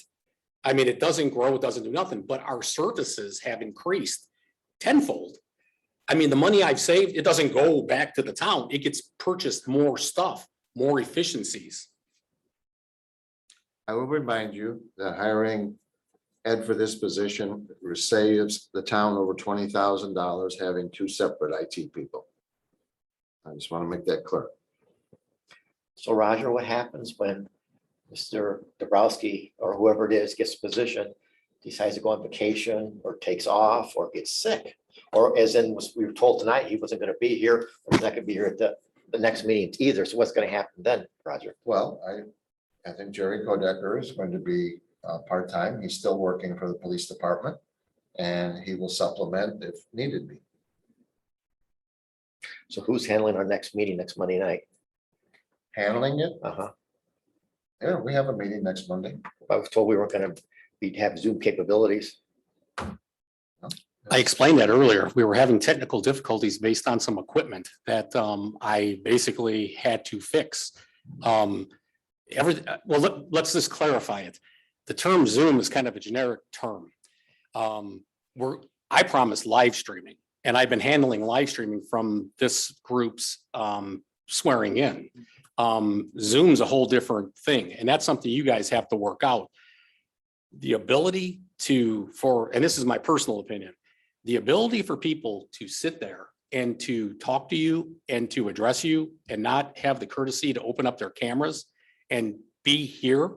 I don't think that's fair. I've even spoke to John Reed about this, and I don't think there's any rules that prohibit that, but there's no rules forcing you to Zoom either. I mean, if people want to talk to you and have questions, I think the public forum is the best way to do this. Live streaming was a promise I made and I'm delivering on, and I've delivered on pretty economically, I think. But like I said, Zooming is a whole nother thing you guys got to talk about, because, you know, I mean, that was during the COVID pandemic type orders by the governor. That stuff's starting to go away, and it's not, I mean, most of the public groups, park group, they're here, public water boards here, sanitary boards here, council of community events here, they're all here. You guys got to determine what you want to do with Zoom. We use Zoom as a platform. Live streaming, is it something you just watch and you can't ask questions or? Well, think about it Communicated before, about Bernie, it. when nobody knew what was going on here. And all the public innuendo about your evil doings and all that kind of stuff, all the misrepresentations, it's recorded now. It's recorded and it's like a library. And people watched it. The Zoom thing, like I said, that was all because of the pandemic. You guys have to decide what you want to do. I'll provide it. I'm using it now to do the recording because it's free and, well, relatively free. I just want to remind the council that a few meetings ago, when we talked about it, that if the governor's current direction goes away and the law provides local municipalities to Zoom the meetings, the town, the municipalities have to adopt an ordinance first. We discussed that, and all you guys said, oh, we want to all come back in person. That's what you guys all said. Well, That's I why don't you want to guys come all back did. in person. I don't think Bernie and I agreed to come back in person. You did, you all said No, it. well, we're You here, wanna but show up here. You wanna be here. I actually really enjoyed being able to have the convenience of I'm sitting sure at you my In the house. backyard. I'm sure Right? you did. Yeah, right by the fire. I mean, it's Oh, lovely. I'm sure you did. I'm sure you did. I had just as much fun being here at this particular seat for every council meeting. So, yeah, but you guys said, oh, we'd rather come to the here. No, I definitely never said that. I wouldn't rather. It's just more of a peer pressure thing. That's why I'm here. Oh, So peer pressure anyway. makes you come to the meeting. Oh, that's nice. That's nice. Anyway, no, Okay, let's start to wrap this Whoa, up. It's getting hang late. on. We got a lot more to go. okay, Any well, I'm other- still talking. Okay, well, I said, it. Okay, Go ahead. thank you for interrupting me. Anyway, You're welcome. it's charming. I'll remember it always. With regard to what Ed just said, I actually tend to disagree with you on that. And I appreciate that your personal opinion, but I think it makes it more accessible for all the residents to participate. And so to the extent that that's become easier for people to do, I appreciate that. I think that is, if I was sitting on the other side of this and I wasn't at the dais, I would absolutely love to be able to sit at home and criticize, the rest of you guys. So, but seriously, and then inquire and ask questions. I think that would be a good benefit. And I think that's helpful to the residents. So if, for what it's worth, if we're going to vote on it, I would probably vote in favor of keeping the Zoom platform. Because I think it's And I nice. use the Zoom platform to do this, to record this. So I mean, I Yeah. can do it. It's just a matter of what kind of, like, based on what you're saying. I mean, I guess it comes down to a consensus of the board too. I mean, Sure. respectfully. But if the board all determines that you want input, I mean, I sit here and I'm the one that flags you if somebody's talking. So No, and I appreciate that. So help me with terminology.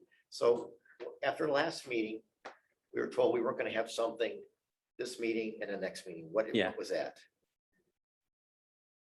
I was getting bashed by people online Uh-huh. about sound issues. Okay. So I conferred with my liaison, who just happens to be the president, and I said, I don't feel comfortable doing a Zoom meeting, this next meeting, without going through and ferreting out what the problems with the sound system was.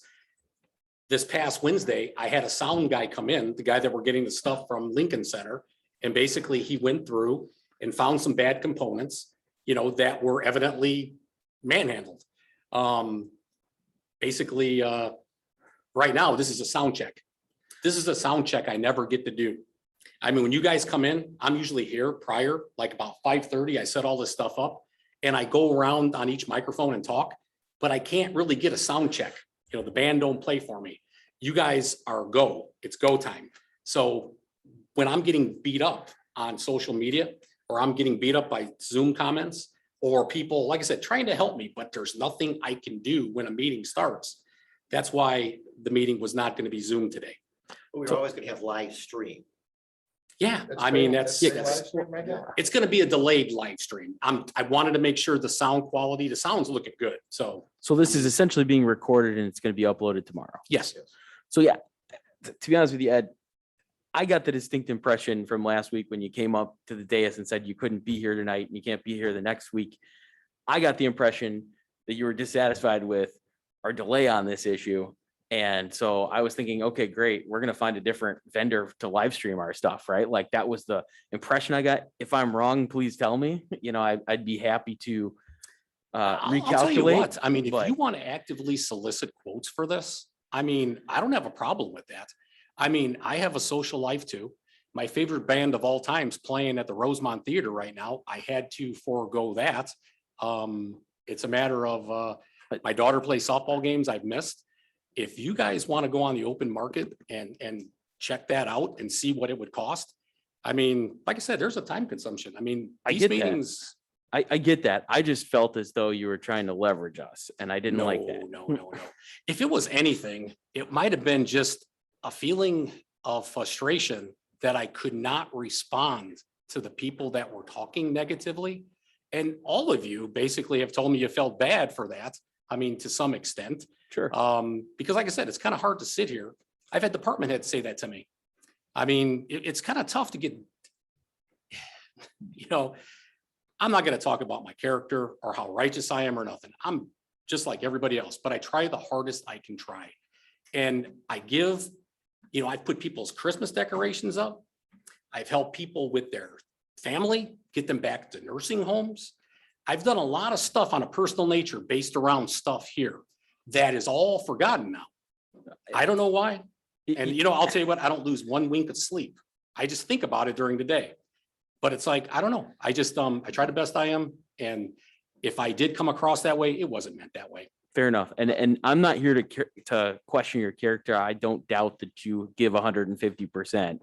It was perhaps a miscommunication.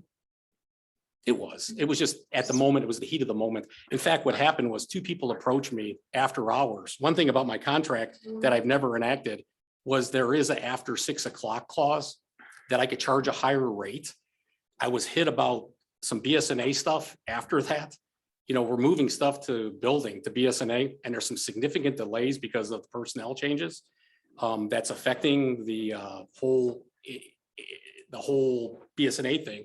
And I'm gonna have to speak to Michael about it because he's a big person that wants this, and we're not getting some level of cooperation from the department. But then also I had a question about stuff about Lincoln Center. So I mean, I was kind of slightly emotional, more than usual. Got it. Let me just say that audio and video are a whole different skill set. And I would almost bet my paycheck here that the other IT people don't handle that at all. Ed has embraced that additional work that he has done, bought equipment, and has tried to make this better. Unfortunately, last week there was an issue, but I think generally he's installed speakers in here. Some of the microphones were broken, you know, and you don't really know that, like you said, until you start the meeting. So I think those additional duties are also part of what his job description is. Hey, could I ask Pete real quick a question? So I look at Mr. Kodiker's position in this, at least in terms of his IDEX. Mr. Reed brings up an interesting point that in Munster, they have a gentleman who's a police sergeant who does his police sergeant duties, but also does some IDEX So and does Crown whatever. Point. The guy in Okay. Crown Point, the salary, he's a sergeant. If you go to the Gateway, he's listed Okay. as a sergeant. Okay, so the specific question is though, as it pertains to Mr. Kodiker, is he just the IDEX guy? Or is he expected to do other policing jobs? Other jobs. Okay, so then if we replace both positions with one person, hypothetically, Mr. Dabrowski, what deficiencies will be left? Or will those all just shift over to Mr. Dabrowski? I know there was some talk about having a backup when things go. Mr. Rouse went on vacation, things like that, in the police department.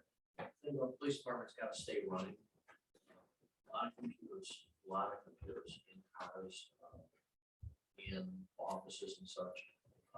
And I guess that'd be something that we have to determine as we would progress with this.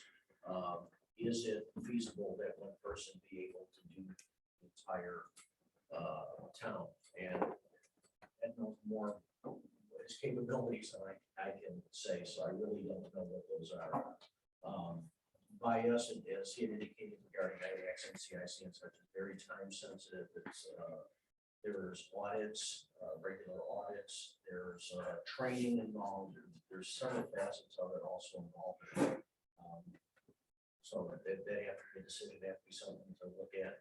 Ideally, I think it'd be nice to have Mr. Kodiker a couple, 2-3 days a week, handling a lot of the regular day-to-day mundane things, building, training, audits, things of that nature. But again, he went from full-time to part-time, and that's, you know, he's not gonna work forever. I know he went on to slow down from full-time to part-time. And I don't know at what point he's gonna wanna say, hey, let's make it maybe 1 or 2 days a week. Or finds a different opportunity or different venture completely, maybe out of computer world. So it's kind of hard to say. I think though with the savings of going from, a full-time to a part-time alone. And that's why we initially got rid of the full-time, we had full-time when he was a police officer. We were looking to cut budgets and looking to cut some money, and then it kind of worked out perfectly with his retirement, taking that position as a civilian, so. Thank you. All right. Can we move on to the next item? What are we gonna do?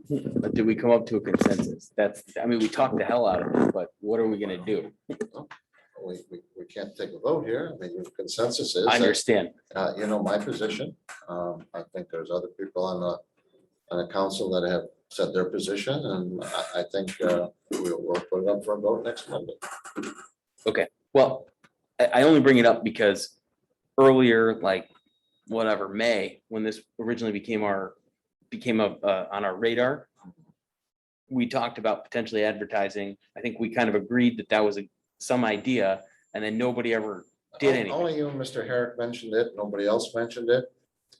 I didn't see a need for it, and that's where it stood. So I don't believe that two council members tell the whole council what to do. We never voted on it. We never just, you just guys said, well, we should. My opinion was we shouldn't. That's where we left it. You know, perhaps if we had a town manager that could have handled all this, and we wouldn't even be here tonight. I thought you were the president. I thought you had all I'm the president of answers. council, I'm not town manager. But see, Roger, the point was, and Ed brought up, because he was saying that it was done underhanded or behind.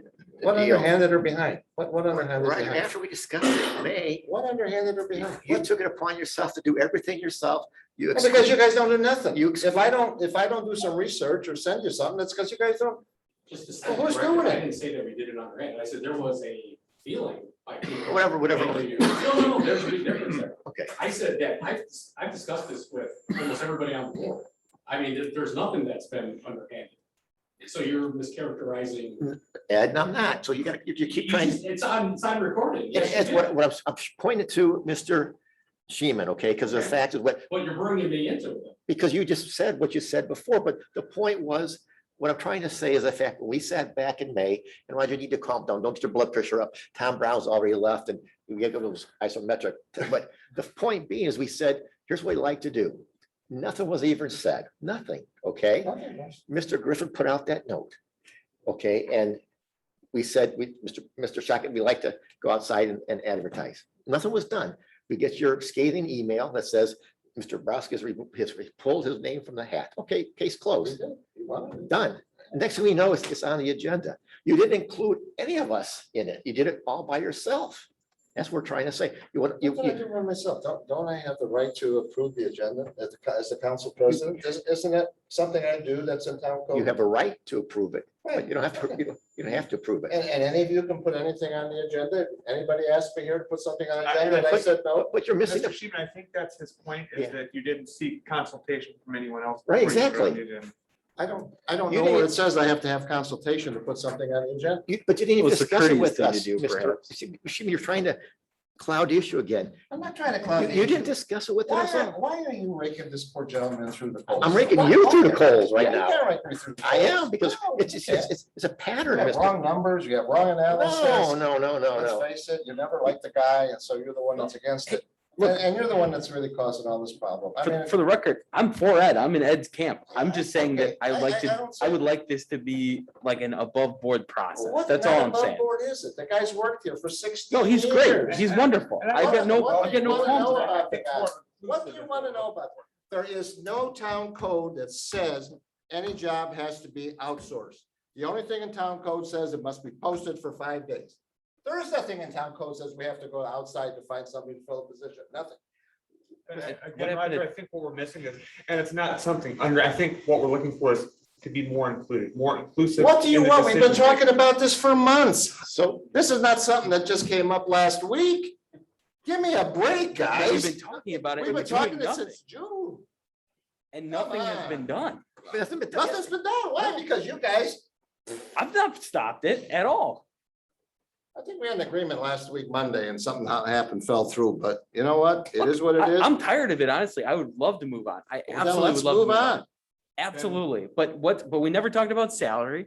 We never talked about, Okay, what that's the what next steps you are. said that last week. I said, you want to have a study session? You said yes. So okay, here and we you're are trying to today. move on and we haven't even talked about it. Still haven't, but yeah, put a number. on Talk about it. It's already Okay. after 8. We got to, listen, let's get going. I don't get paid by the hour here. No, I'm you here all don't night. either. It's a I benefit. know you don't, but you should get paid by the hour. It'd be a lot less. But anyway, you want to discuss salary? Go right ahead. Okay, so where do we think that the appropriate salary should be, gentlemen? Let me just take charge of the conversation because no one else is. Mr. Herrick, what? I just don't feel that the IT position, whatever you call it, director or IT guy, whatever you call it, should be making more than our department heads. I just, that's my opinion. And as you looked, okay, well, I gave the numbers before, that the IT person for the town. Now, a grant, if it was listed as a sergeant, like the one gentleman from Crown Point, I didn't pick up on it. It said police department sergeant. I didn't know what that was. So his duties are part of that. So my point is they should be not making more than our department heads. And so I'm saying that, So I'm gonna play devil's advocate. I don't necessarily agree or disagree with that. I want to know the basis of your position, right? Why do you think that? again, as I said before, is you take the chief or you take Mr. Kenizik, take Alex Brown, even the fire chief, okay? Budget responsibilities, they actually have a large budget, okay? Mr. Dabrowski's or IT, I think it was 284, whatever it was, I don't want to remember thread or whatever. Mr. Griffin, okay, he has the budget responsibilities, larger budget, people reporting to him Mhm. versus just the IT, that's where I'm coming from. So like for example, in Pete's case, what is it, $5.6 million budget, 40 people. Right. You know, Of course, he's one of actually the lowest paid department heads. correct, And he has more people and probably the largest budget. I agree with that, yeah. So I guess what I'm trying to reconcile is how do we figure that out? Because he's a relatively low paid department head. Then you look at other departments that may have, only a handful of people and they're paid higher. I mean, should we reconcile it? Do we need to reconcile that? Because I agree with I see where you're going with your analysis that the department heads have responsibilities and things of this nature. But it is kind of hard because it's like apples, oranges, plums, rutabaga, we've got all kinds of, it's hard to compare a police chief and a director of, Who just said he needs technology, right? And I see where you're coming from because it's all Greek to me in a sense, right? Like IT guy, generic IT guy, I agree. Maybe you shouldn't be making 90-some thousand. Right. But then I see director of information technology and I'm like, well, geez, Ed's got a point, right? Like he is kind of like the director of information technology. So anyway, ultimately, we got to figure out what the comfortable salary is. I think the initial number that was brought up to me was 95. Temperature wise, do we think that is too high, too low, just right, Goldilocks? Where are we? I thought it was 92. It's down 92. Okay. That's the current. And we were. Counselor Shockey is correct. Yes. The ordinance that you had before you would have paid in excess of 95,000 a year. And you had discussions about lowering it, but you never had any instrument before you that would have adopted that lower amount. And we were even part of the discussions. Well, and I think that's why I'm trying to start this discussion. It's maybe not a comfortable one, but here we have to, that's part of our jobs. So I don't know. Well, let's do this. If the department heads are insulted with Ed's salary, let's take that salary, get rid of the IT position and let them get their own damn IT people and do their own IT work. So then I could see that not working at all. That's the alternative. Yeah. Then I hear you. Then you're I gonna hear have you. two $90,000 people or whatever. Right. Or you're gonna have a bunch of contractors that don't work with each other, and then you're gonna have a lot of miscommunications between departments. It sounds like a show with a 4-letter word in front of. No, I'm just getting burned out with this. I don't care. If Me Ed gets too. hired, fine. If he don't, but I want to get it over with. And that's my thing right now. Let's get rid of the IT position. I don't want Get to. people that are insulted. I'm absolutely tired of it too, Bernie. I Yeah. agree. I think that we can agree on. I got food waiting for me at home, man. I want to get out of here. All right, then I'll shut up. But I thought we should talk about it. We should, we have to. It wasn't talked about before. It was just given to them. Here you go. So are we all comfortable with 92? No. I am. I could be persuaded. Bernie, Yep. Roger? Yep. All right, let's get it over with. That's where I am. Let's add that to the agenda for next week. All right, so we can make that'll a work. decision. All right, it'll be on the Next item. plenary meeting. Discussion.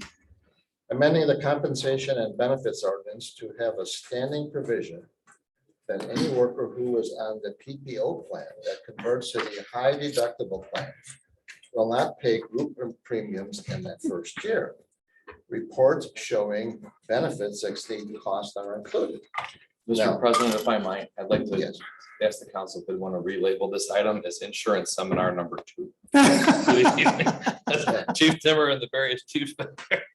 Well, Like they're real ready for it. Well, I've had discussions with our clerk treasurer and he's doing a good job trying to bring costs down.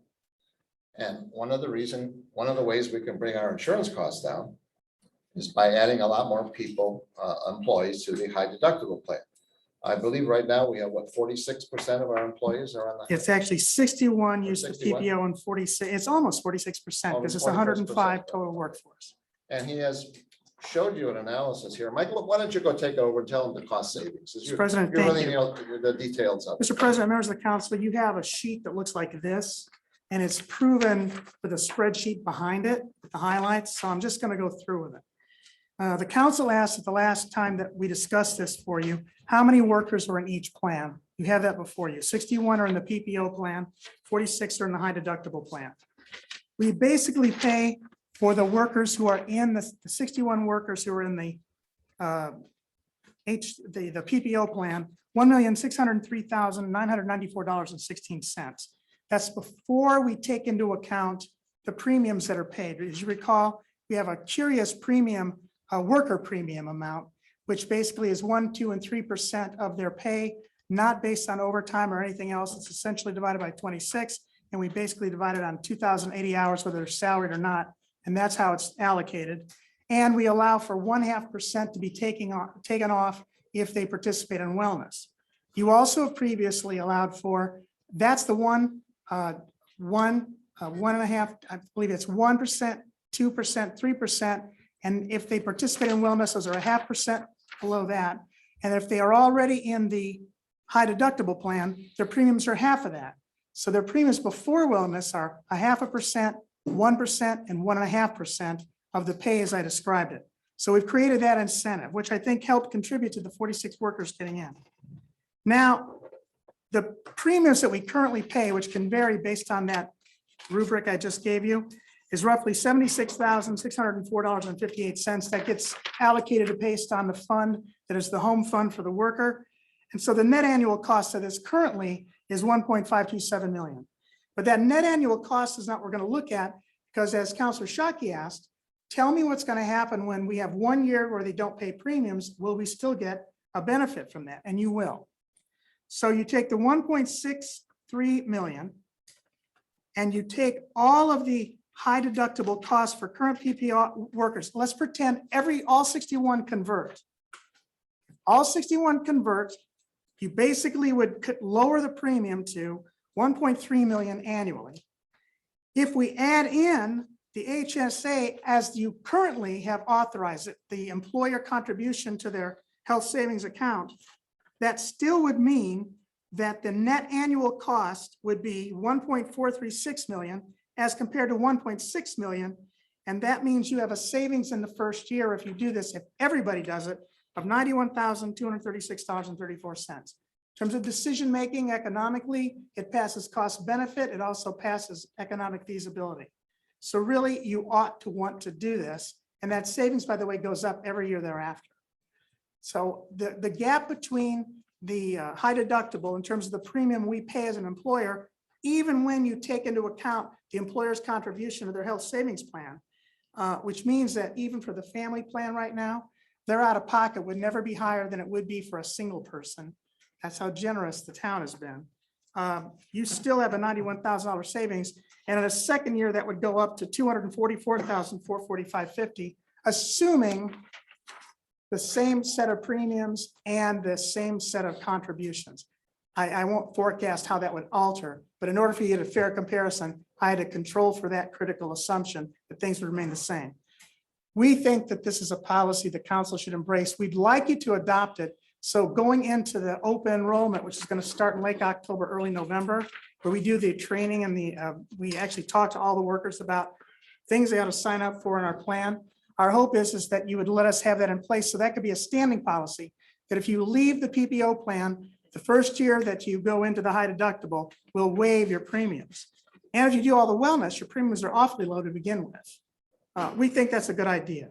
This you could decide separately from the second proposal I have before you that I'm not going to argue as hard for, because you now know the news that our premium is going to drop by 6.2%. By the way, the range was in the aggregate about 4.5%, 4.7% reduction. And then because we have the adjustments based on our banding formula, we reward people who did a good job with wellness and the like. or we actually made people have to bear some of that. The highest anybody's premium would go in this new round would have been 3.3%, and the lowest it would have dropped was 6.2%. And we got 6.2%. I couldn't believe it when they told me. I asked them to tell me again if they got it right. And it was good news. So, but I wanted to have this independent. So my proposal would be, we would add that as a language into the compensation and benefits ordinance, that it would be a standing policy, that if you convert from the PPO into the high deductible, in order to incent you still further, even though I think the lower premium would be great, the contribution to your fund that we give to your health savings account is great. Our goal would be that we give them this added incentive that says you're going to get a raise no matter what, because you won't pay the premium the first year. We think that's a good incentive, and it's rational in terms of our policy for living within our means and being good stewards of both our revenue and our spending plans. Let me ask you a question. So I'm in the PPO and I say, oh man, if I join the high deductible, I got 1 year, no premiums, whatever that amounts to, 500,000, whatever it is. So I get that savings next year. Oh, I decided to go back to PPO. They could. Now, We're not proposing making it permanent. We think that once they're in a year, they'll never want to leave it. Most people are nervous, even I was, running the numbers about how much out of pocket I'd have. But after I got in, I actually wish I was in it earlier. And for our youngest workers, it makes the most sense because they're the healthiest. And then they get this little savings plan that the town's been contributing to them, that when they hit 65, it belongs to them. They're no longer needing it to be drawn exclusively for just medical benefits. We encourage everybody when they retire to go ahead and make sure you pay for your, depending on how Medicare policy changes, for your coverage for gap with that, because it's lawful to do, and then go buy your car. I say buy your car, and everybody goes nuts. It wouldn't be unlawful, but my point is it's a nice little savings plan in addition to all the other things that we give you in compensation that is delayed. It's not taxable to you till you're 65 as long as you use it for the right purpose. It grows deferred in terms of deferred taxation. And then as you draw it after 65, the theory is that you're in a much lower tax bracket. So its impact on you is less than it would be otherwise. thank you, Mr. Griffin. Any discussion? Looks good to me. Thank you for doing the math. I appreciate You it. bet. And it was right to ask. I'm glad you did. I think this would be something that we should offer as an incentive. Yeah. And it's going to save the town substantial dollars and it'll actually benefit the employees. If there's no objection, Mr. President, members of the council, then I will have this in ordinance form for you for the action to be implemented at your next meeting. Yes, please. Thank you. That's fine. Mr. President, we're a little less, we're as earnest, but we're a little less intense about what we wanted to suggest to you. Our original goal had been, when we first formulated our contribution, is to give about 69 to 70% of our savings to our workforce, which immediately changed as the premiums that we had to pay as a town went up. So it was only in 2019 and 2018 that we basically were giving about 70% of the savings to our workforce. As you can see, in 2020, it dropped significantly to about 55%. By the way, that's not ingenerous. It just deviated from our deal. And then it's down to about 49 or 50% roughly for all workers. The single person, we always were a little bit less generous. However, we were proposing to bring it up to about 56% for workers. Our annual contribution we recommended to you on the second page of this document that looks like this. We were talking, I'm sorry, 60%. But while we think this is a good idea, we think we can wait until next year to talk to you about this, simply because as a percentage of the premium that we're going to pay, we're going to have significant savings. And my sense is it's going to bring us back up to the 65% level as a percentage of that. Yeah, we won't have to worry So even about though we think this is a good idea and it needs to be looked at, I'm not pressing you to make a decision before the start of it. next Based on year. the savings we're going to have, there's no Yes. immediate need to do. It was an unexpected, I understand. Good profound thing. unexpected. Good thing. If we had a high increase or something, it would be good, but we'll keep it under wrap. So that's a discussion of that. I don't think I may have a question about that before we move on to the next. All right. Discussion, enactment to approve the use of the water surplus to support the Hammond wholesale water rate differential from January through to August.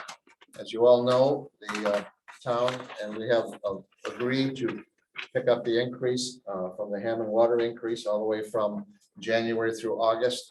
And this is just, would be creating an enactment to do that. Yes, Mr. President, members of Yes. council, in your packet, I show you what we believe to be the surplus amount that we would have to pay to Hammond, which is $384,080.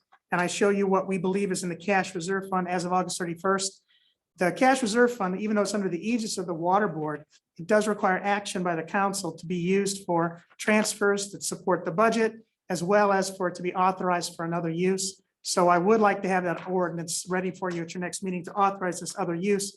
We won't spend it until we get an invoice, which hasn't happened yet. Counselor Sheeman actually participated when we had our closing negotiations with the city of Hammond and got them to agree to he had asked for and argued for that we needed it. And the other groups agreed and Hammond finally agreed that they didn't feel we had to pay this up until November. So we have a lot of time, but we'll have to invoice us. But I just wanted you to see what the numbers look like. And Counselor Sheeman said he wanted to see what the number looked like in August. He was right. There would be more money there. Okay. Any discussion, gentlemen? Just a quick question. Sure. So this is the rate differential from January to August. Yes. We have not actually increased our rates yet. Yeah, the We September have. bills, yeah. The bill that was issued in the month of September reflected the increase. So we're basically covering, we're now, the customer base is paying for that differential, but we hadn't asked them to do it. The earliest we could have done it would have been, I think, the end of July. And the water board wanted to wait till we had a better sense of what we wanted to do.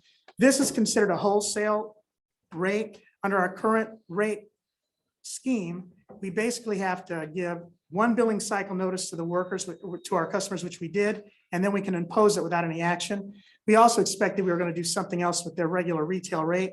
That's going to get delayed because I think we got to do the study over for different reasons about what they thought the cost basis would be.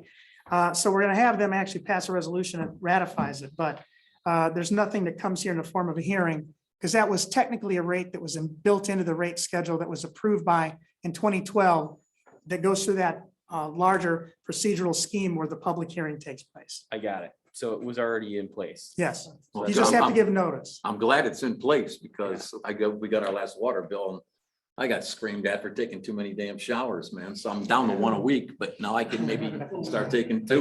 Make sure you take them on Monday in your shower. Thank you. I'll throw in if you want to take a few more showers. Yeah, has anybody got the same problem I got? When I turn the shower on, it takes 5 minutes for the water to get warm. Yeah. I mean, all that water that gets wasted, just trying to wait for it to get warm. If only you could divert that to your lawn. Bernie, I know. Bernie, I Put think buckets.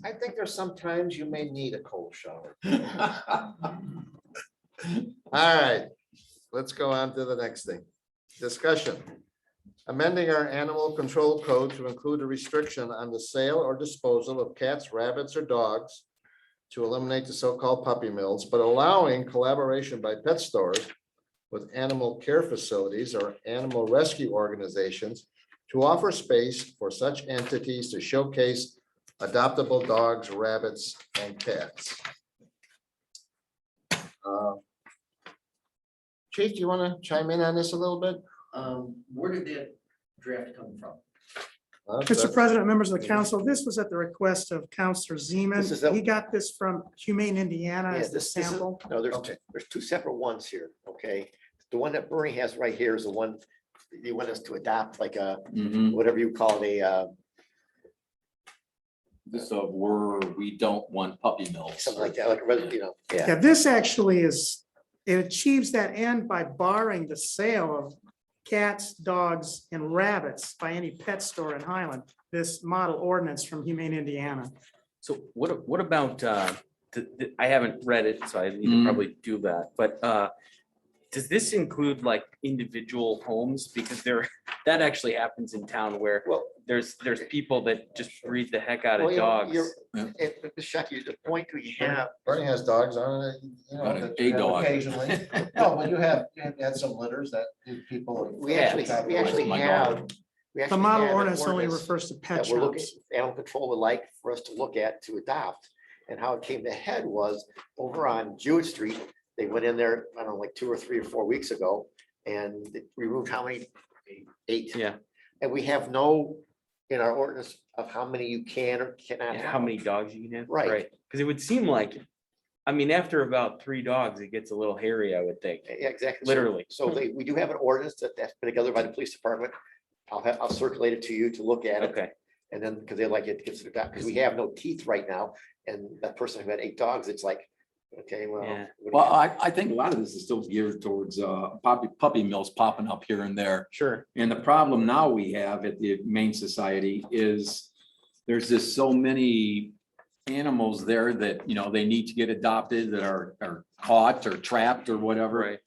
And with the COVID thing, a lot of people were getting pets and now because they were home all the time and now they're going back to work and they're finding out, you know, we can't let the dog stay home all by itself and they're starting to get rid of them. And now they got to deal with, you know, putting up with competing against puppy mills and they're trying to get these, you know, dogs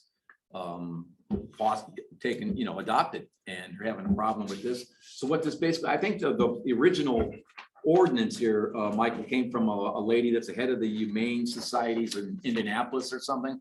Her name escapes me right now, but Humane Indiana here in Munster got a hold of me, and especially what the manager there, Jessica Patelis, and she just asked me if we could do something with an ordinance here to help slow down this puppy mill thing that's going on. Yeah, and I understand that there's some folks just in town that are, you know, like residents, for example, and they'll get a couple of golden retrievers or something like that, and they'll kind of make more golden retrievers as like a side income.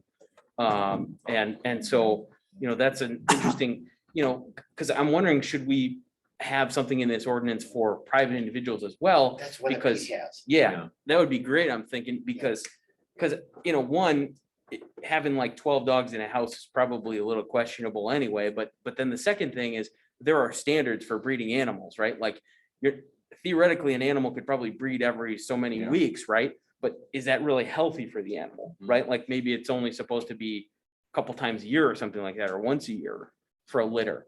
And I think maybe we should address that, you know, for the health and safety of not only our residents, but also for the animals. You know, just a thought.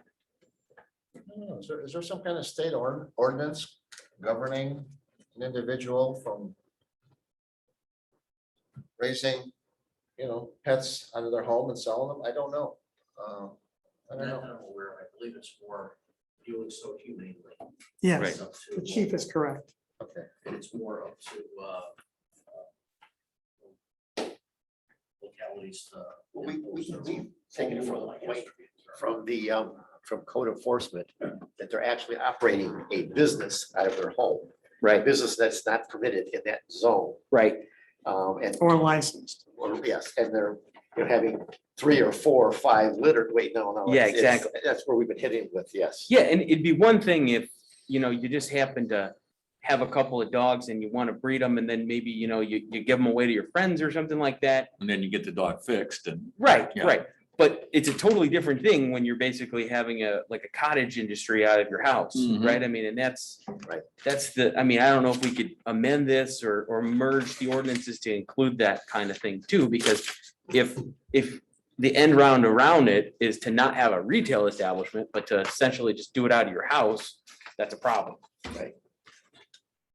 Michael, is this pretty similar to the one that Dyer passed?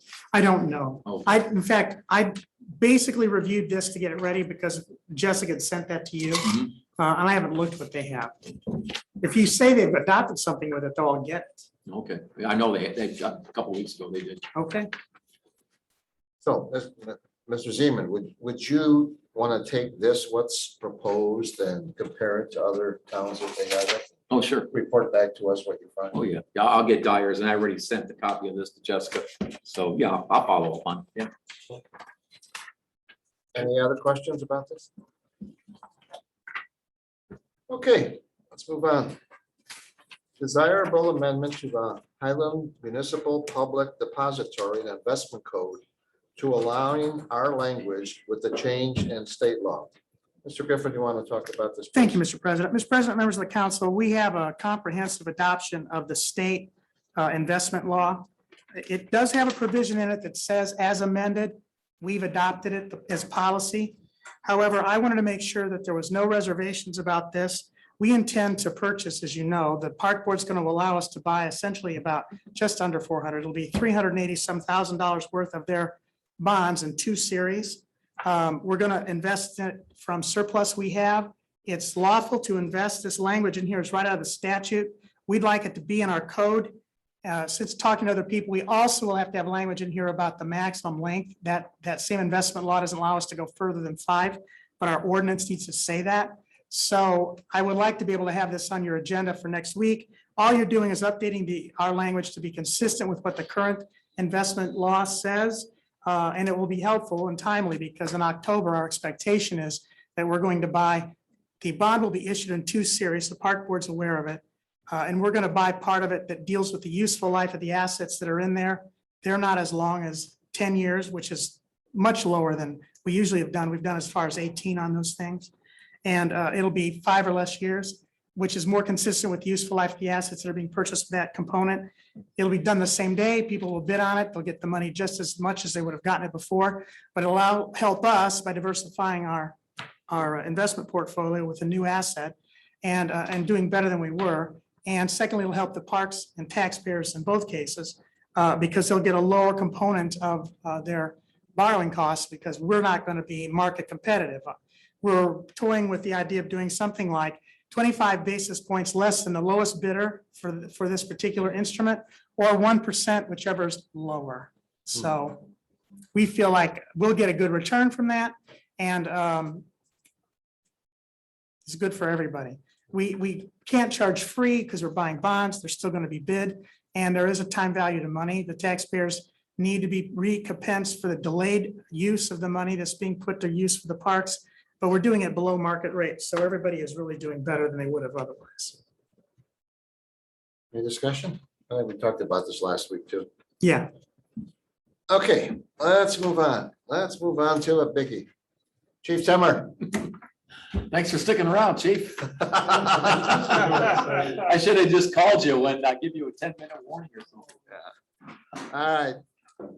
The fire department seeks to replace a fire asset relying on the purchase method set forth in Indiana Code 36-1-7-12C, allowing for the purchase under another governmental entity's reference written contract if there is compliance with state purchasing law by the original purchasing unit. All right, that's got too many units for me. Chief, you want to explain all that, please? Yeah, simplify it. Yeah. Do it in English. I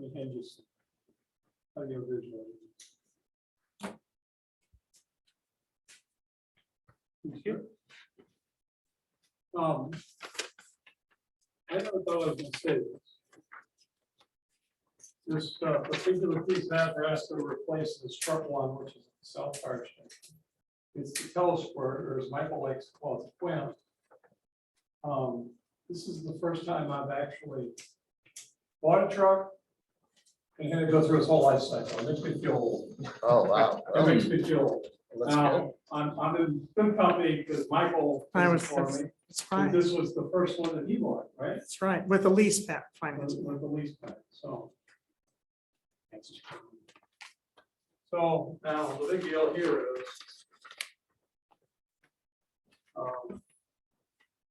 This is one of the 2 most expensive fire trucks we own, a ladder truck.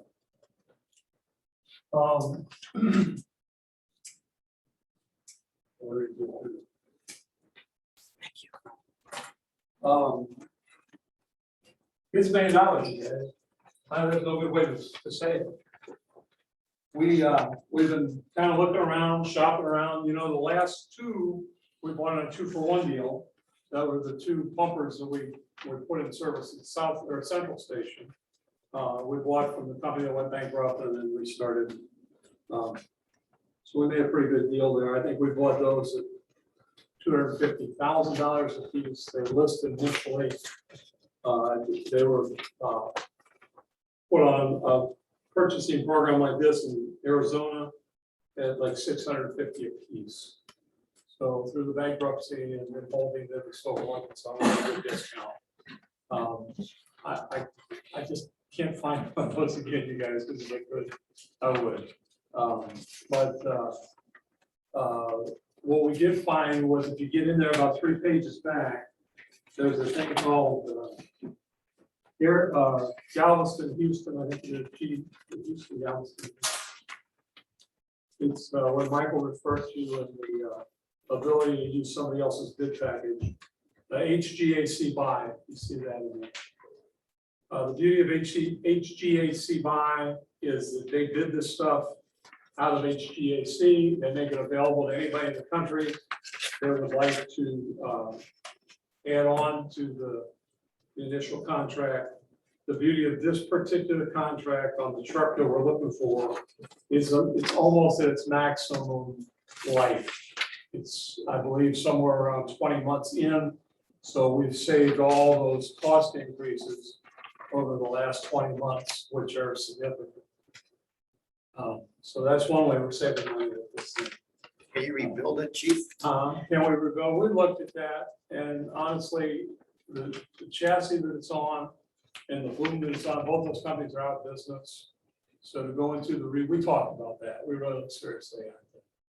And it's not real practical at this point. It's not real practical. So we thought this would be a good way to go.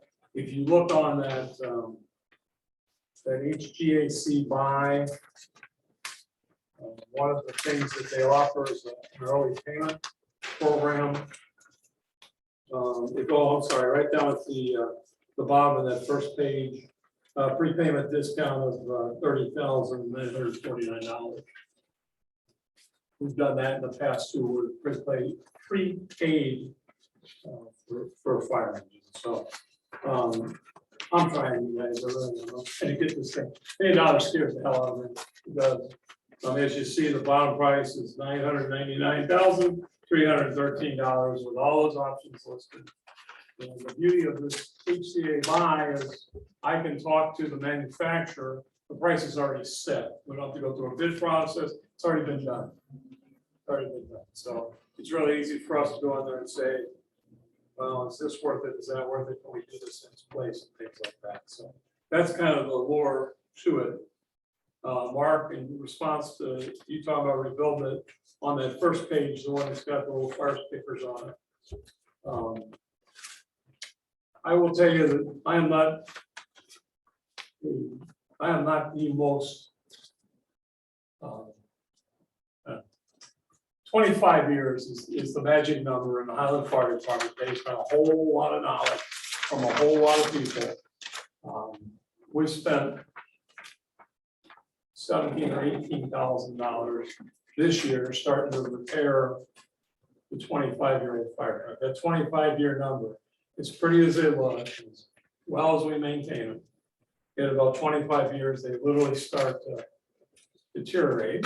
We have to fix it. So there's some of that that's going into play. We spent, like I said, an awful lot of money over this last 18 months or so just maintaining this thing. Now, Mark, I know what your next question is going to be. What are you going to do with the old one? Right. And we're going to move this truck into reserve, and the Gary Fire Department wants to buy our old reserve engine that's sitting down South Fire Station. So Why would you keep it? why would we keep this? We need a reserve for the ISO number. They like us to have one, so that's the whole point behind it. So we're going to literally trade out the current reserve, engine 8, which we usually auction off at about $2,000. You know, that's what in our past has been. We donated the last one to Guatemala. But my counter argument Yeah. to you is the fact is that the same reasons why you're saying to replace, Right. you're still gonna have those costs. They're not They gonna won't go, be- they're not gonna go away. they won't be as exaggerated because quite honestly, it doesn't move that. When you put it in a reserve, the use of it, you know, it's not going on in every fire call. In fact, it's not going on very often at all unless we break something. And that's the idea behind this. We have an engine that, like the engine that got hit, engine 9, you know, we took engine 8, fixed it up to the point that it was ready to roll as a backup engine while engine 9 was down the garage. That's, ISO likes that. They like the fact that there's a reserve piece. I kind of like the fact that we don't have to auction it. I think Gary wants to buy it. I think we can get a little more money for it. So the next question is, when does truck 4 have to be replaced? See, you want to beat me up, don't you? See, they're not to beat me. Truck 4 is the next one to be replaced.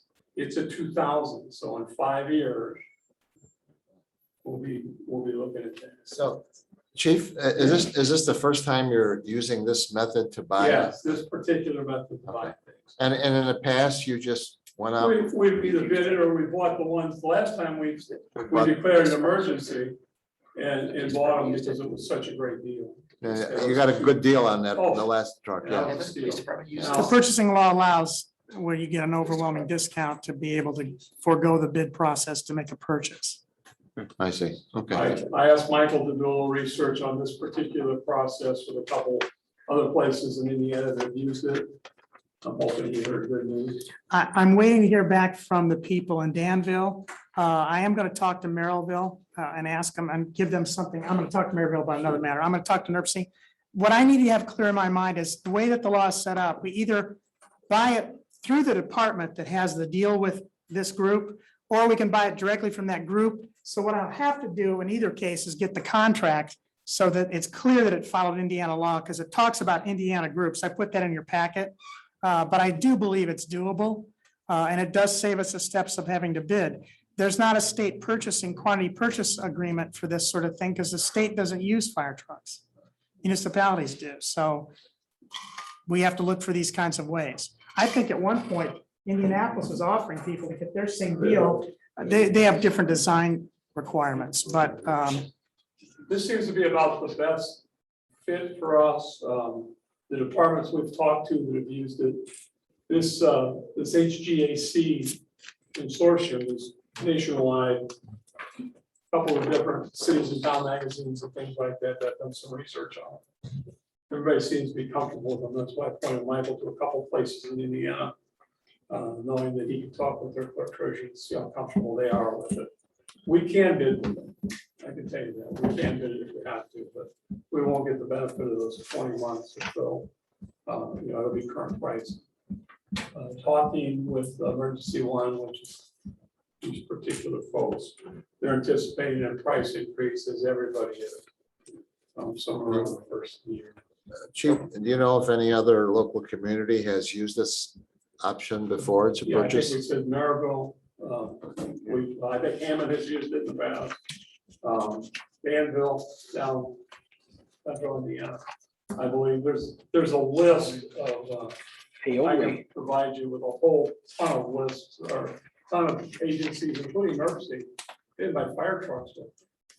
But they've used this HGAC purchasing process. Apparently it's a pretty good deal. yeah, Muncie and Sheridan, Yeah, Paoli. Bloomington too. is this truck everything you need? You want all the options? Is this the Yeah, latest and greatest? It's or- gonna, the advantage of the new one is it's got a little bit better flow. We get better water out of it, 2,000 gallons a minute versus 1,200, even 1,000 gallons. It's got a bigger foam system on it in case we would use it. Obviously, it's newer, so it's got all state-of-the-art ABS braking.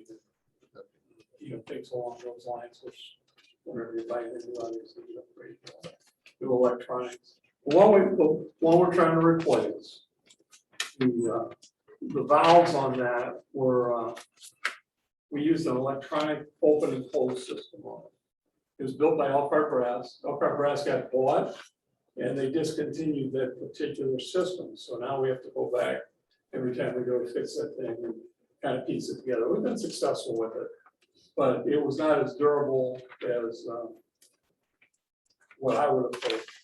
The other example is most of the rigs we bought, including the two we got the deal on, have roll-up doors on them. And we're running some real maintenance nightmares on the roll-up doors. So the new one's gonna have the old panel doors that open up. There are a lot more maintenance from them. So that'll be a very good. The roll-ups, the ones that they look like a Venetian blind. Yeah. And So, it was the latest and the greatest in the fire service for a while, and now everybody's saying, oh, it should cost us a lot to keep those running. so how are we paying for this? Mr. President, members of the council, the fire chief and I have talked about this.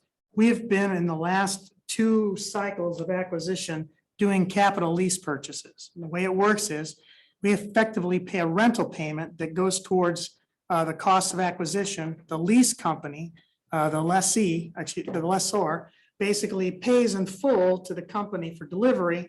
And then it gets delivered to us and then we pay them back. It in many places treated like a commercial loan. We're doing that same financing to buy a sewage truck, and it will have a similar requirement as this. The camera truck, excuse me, won't be delivered until December. So we're gonna get the money now in order to lock the rate in, and it'll go into escrow, and then we'll get the interest proceeds to offset when they can actually pay for the asset to be delivered. We would propose to do something else. There were 2 lines that have always been in the Cume Cap Development Fund every year for that. One was 81,006 and the other one was 54,005 that have been budgeted to pay for the lease purchases of 2 fire vehicles. Absent finding, I believe we've paid all them off. I believe that we paid them down. So that would leave us with about $135,000 of annual lease payment at $1 million, depending on what our interest rate's gonna be. We could finance this between 8 and 9 years, which is well below the 25 years of useful life. That's what we'd like to do. Might have to be 10 if we're gonna keep this finance mechanism, but that would be the budget chairs and my recommendation to you to finance this workforce before. It is a lawful use of this proceed and it's really low impact on us.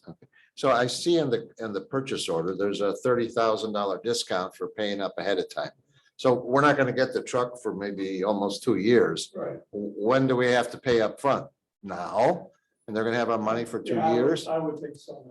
I think that's the idea behind it is they're saving on the. These guys got a racket. They're gonna have all this money for 2 years and We don't have to pay them. If we weren't gonna do the lease, it would be unlawful for us to do that under Indiana law. That's paying in advance before we've taken Right. delivery. We now wink to do deposits, which aren't technically legal, but you can't buy a fire truck anywhere in the United States without giving a deposit. That's just the. I that's say just the deposit, fact. I have no trouble, but he was. And that's talking about- technically not even lawful on our law. So we tell her it's a progress payment. Well, so if you look at it, Mr. Sheeman, just doing the math, so $30,000 divided by $1 million is 3%. So really like, I suppose yes, they're making 3% on the, I mean, it just seems kind of, we're seeing a 3% discount. They could use that money, I guess, and get a higher return. But it's not as though it's completely scot-free. I suppose they could take that money, invest it in something else and get like an 8 or 9 or 10%. I'm sure they do, But- it's a business plan, Yeah. let's get money I mean, I ahead of don't know. time and not have to pay for anything we haven't had made yet. I mean, that's it. But we do get a 3% discount in a sense. I mean, that's not bad. Yeah, but if we had that $1 million and we put it into some other kind of savings for almost 2 years. Right now, I know it's very low, the rates are very low, I Yes. understand that, but believe me, they're gonna go up. I'm just and saying. if somebody's getting Sure. 6, they're putting their money in the street and they're getting juice Well, okay, rates. We can do Right. it that way, They're not really, 6 would be a remarkable thing in this market. Michael's happy with it, I was Yeah, just it's a very good questioning way to that. pay for these assets. And we'll figure out if we can get some of that discount by putting it into an escrow account. So that, because I think that they're more interested less in the return and more in guaranteeing that we're gonna buy it. A lot of fire truck places have had defaults. People have put the order in, get the deposit, and then ended up not being able to pay for it.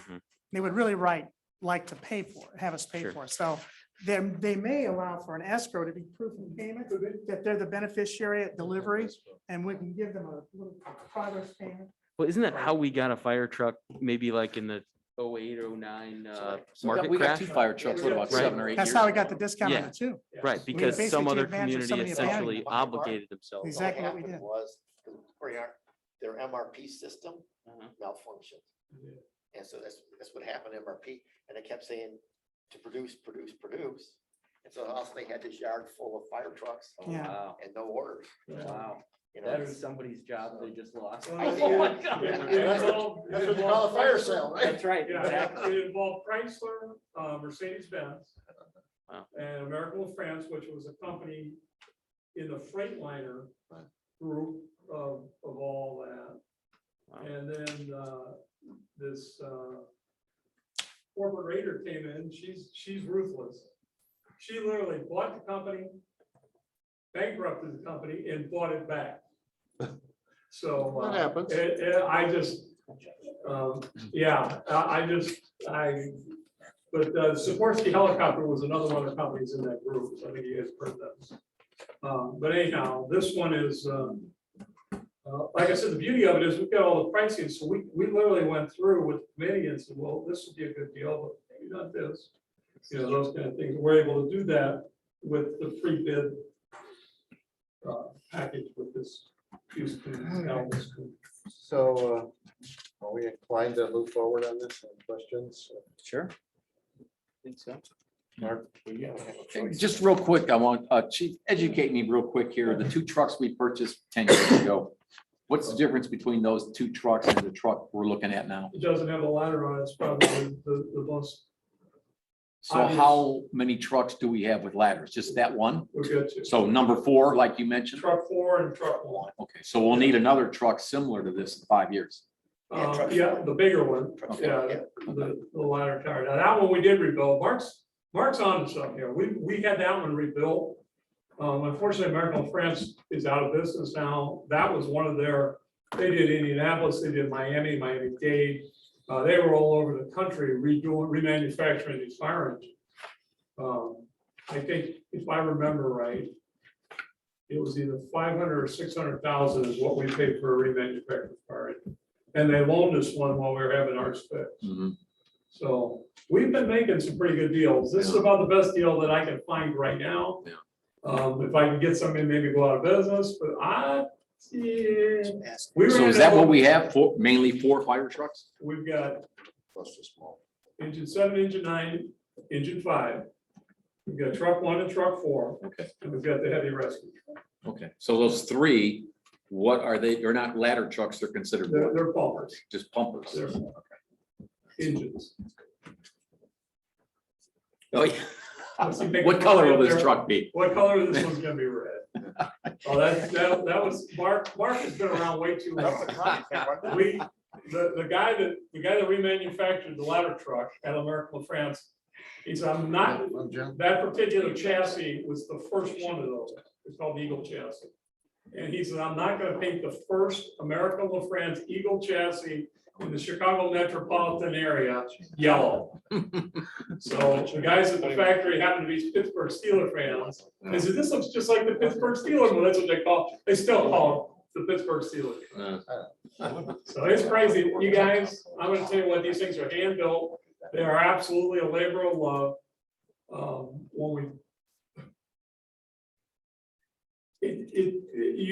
It's amazing how attached everybody gets to them, but they've got to go out the door. And what we've been doing in the past is putting them up for the town auctions. And I think we got a whopping, what, 1,500 on one of them or some solution. It's crazy. That's a Done it in my pretty sweet entire. That's a pretty sweet ride for $2,000. I mean, I might think about that. But the question is, can I park it on the street in Well, 1 that's- inch of snow? you have to I check don't with know. Kenny. I'm not sure about that. Code violation. Why will it take 2 years to get this? They are that far behind. The COVID thing, the chip thing, the Yeah, engine I know, thing, chip. it is insane. Wow. And what they're telling me is if we don't move forward, there's gonna be a price increase. I said, you always tell me that, They always. but, but I don't wanna, I'm not gonna push on it. So we got to make truck 1 last a couple more years. Truck 1's gonna have to last at least another year and a half, which is taking it way past its 25-year thing. Yeah. We've been working. We're nursing it. Okay, we good for this, guys? Yep. All right, thank you. Thanks, Chief. Appreciate your paperwork and explanation. Thank you. All right, next item. Altering compensation of boards and commissions from the current method to pay sum per meeting. See the summary sheet for the existing pay provisions and the associated state law guiding the compensation for a particular board or commission. We did have some little discussion last meeting or the meeting before about possibly paying a couple of the boards or commissions that currently do not get paid. Almost all the boards and commissions are by state law. The 2 that were created under home rule were the Council of Community Events and the Main Street Bureau. And tree board. And the tree board, I'm sorry. You're right. And so those 3 don't apply to the compensation factor of the state. So we had discussion about that. Then we also had discussion a little bit about, well, what about if somebody doesn't keep showing up? Should they get paid monthly? They don't show up for a meeting? Should the ordinance say You're maybe excused one legitimate absence a year, and you get paid for that. You would get paid if a meeting is canceled. It's not your fault, okay?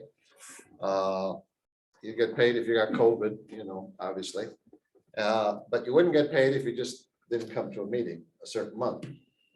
And then the other option, or the thing we discussed, do we want to compensate these other boards or commissions for their time? So open for discussion. You could do it like the school town. School town is that you only get paid when you show up. If you don't show up, you're not getting paid. There was a School board question, members? Huh? For the school board members? you mean? Okay. there was a question though. Some boards or commissions may have more than one meeting a month. So the ordinance would have to say you have to attend at least one meeting a month.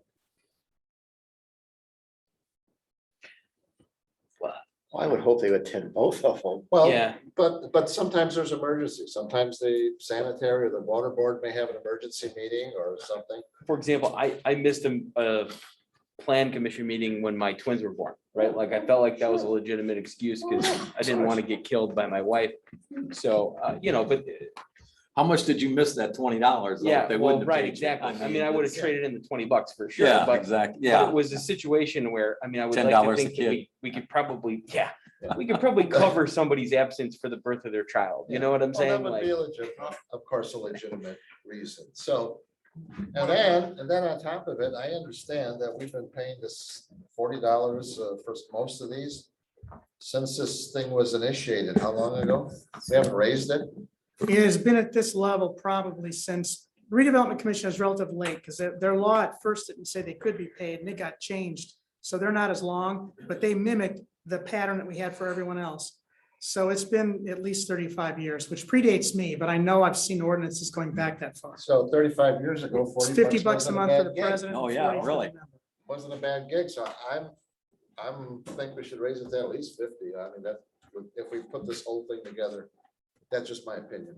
no, I don't see that you're wrong. I mean, that seems. Maybe the increase, but what about, we're looking at the piecing it together, someone's going to track who's where, going to this meeting, that meeting. What about we just look, are they coming to meetings? Maybe we should replace that person.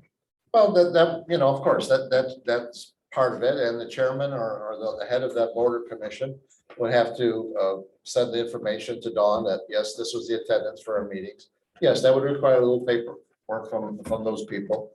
But if somebody comes up, one of the board or heads or commission heads says, hey, this person has not shown up for our meetings, then they can bring that to the council. If it's a legislative appointment, you guys would have to vote to remove them.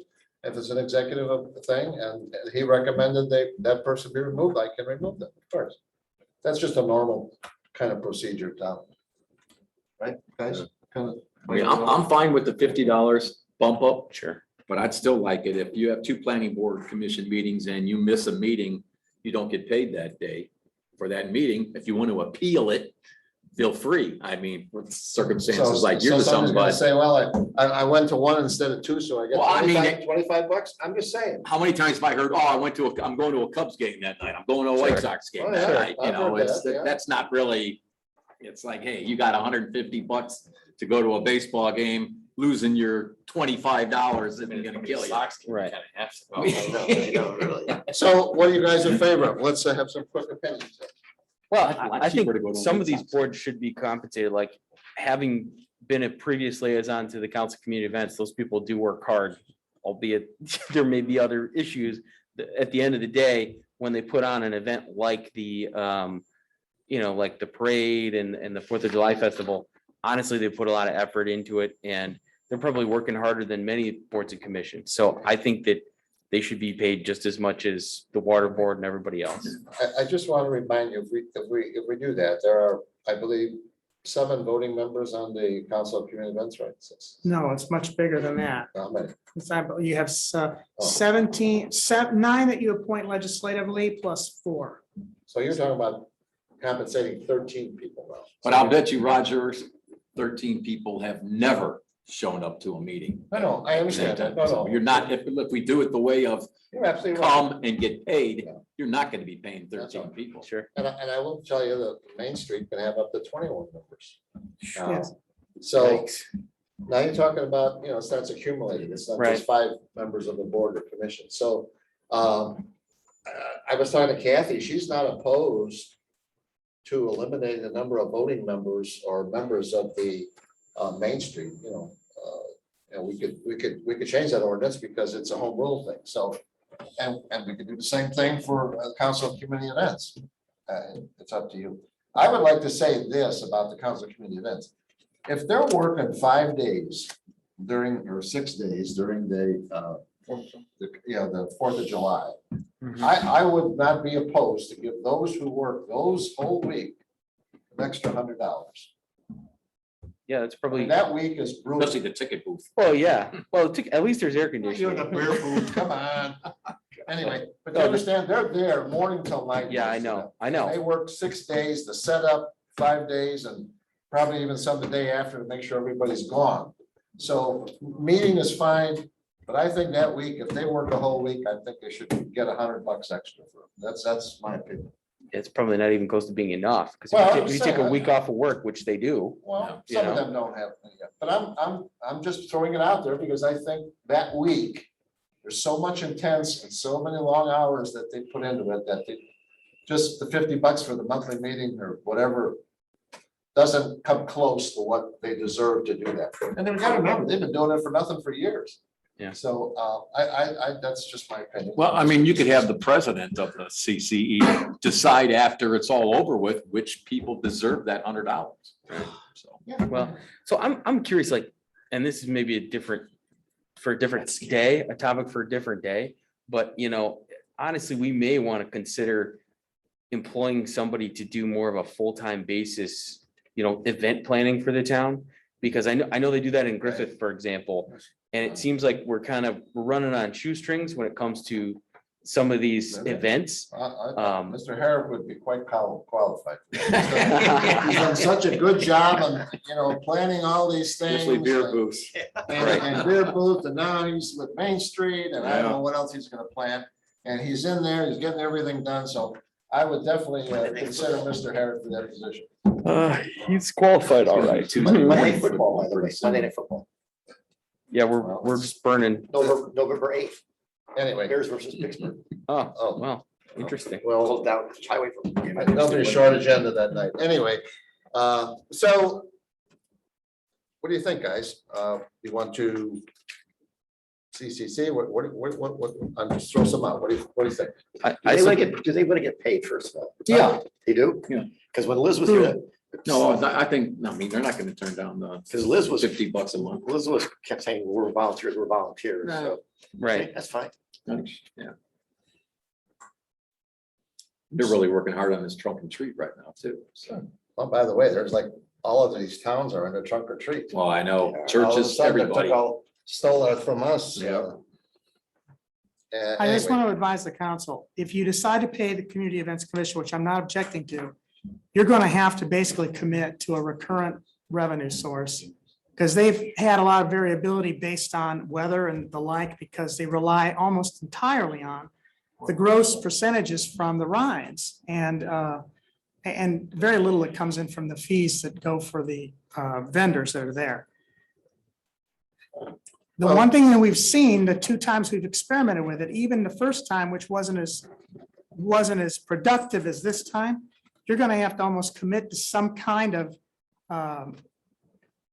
feature specialty like a beer garden or a wine garden to make sure that you've got sustainable sources to maintain pay as you've described it. So, but if that's the case, honestly, in this past beer garden wouldn't have gotten off the ground without Mr. Herrick's efforts and without all the other volunteer organizations in our town that provided the labor. Mhm. So, we would have to have the understanding that CCE would actually pick up some of the responsibility there. And I know that they already have a load of responsibility on their hands. based on Mr. Herrick's weight, there might be some adjustments to the thing this year. Look, you know, we learned, Now, we worked hard to make it as We'll best do we some can, and now we tweaking. learned, and so there may be some minor adjustments. But as long as that template is set, they should be able to handle it, right? Well, I don't think there's interest in them. Like, that's the problem. When that's You part of the understand reason. That's the council's decision to have a beer garden, that's it. They either have to follow it or they're off the deal. I mean, Right. Well, and that's council literally has the said that. that's literally the problem that we have, though. Every time that the town council says, hey, we want to do this, we get a response from people from the council of community events. Oh, well, I'm a volunteer, so I'm just going to quit. And then they kind of leave us holding the bag. And that's kind of why, You that's know, kind of why Mr. Herrick had to step in and play the role that he did. The first times with change is always happens. Now I think it's just gonna be part of what we do every year. It is hugely successful. Every vendor I talk to, the beer people, my hot dog, we all had the best years we ever had. Huh? You have a hot dog? booth? Do I have a hot dog? Yeah. Yeah, I do, anyway. So you didn't anyway, see that, the Roger Sheeman hot dog booth? No? We've all had the best years we ever had. I for saw everything. So- Roger Sheeman as a wiener. No, sorry. Okay. So, I know this won't set well with people, but I really believe the beer garden, whoever handles it should be separate from the council community events. What kind of was this year? It wasn't was. And Yeah, that's I the don't thing, think they because- missed it one bit. Because here's the thing, the council community events was like openly opposed to the beer garden, right? Like many of the members were, some were okay with it, but the Well- vast majority really bucked it. well, it's mute because we've approved it, that's gonna be No, done, so. Right, but it's only gonna be done if we have the impetus that we had last year, which is essentially Mr. Herrick garnering all those people, I honestly- which aren't the council community events. I honestly say we have to pass something to actually do that. And I'm happy to pass it. I think that's great. It was a resounding success. You could list it as one of the requirements of the programs they have to program for in the ordinance. You could add That could that as a work. requirement. Yeah.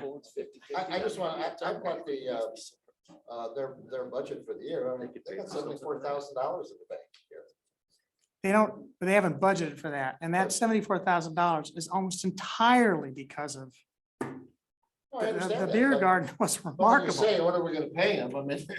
Yeah. But you- $74,000. but I- They didn't do the work is what my point Yes, is. and that doesn't Regardless, happen I- every I- year. you know, In ordinary years, their ordinary revenue stream is not as reliable for that. So you're basically saying you're going to give up about $8,000 of what budget authority they had for payment, which isn't going to be available for the other things that they program. Therefore, you're going to need to make sure you have a sustainable, recurrent source, which means not just their usual, I think. I am of the opinion that we have never tapped any of the large businesses in this town. to support Exactly. the 4th of July Sponsorships. Festival. Yep. And I'll be darned, I wanted to do last year, they kind of wish and wash.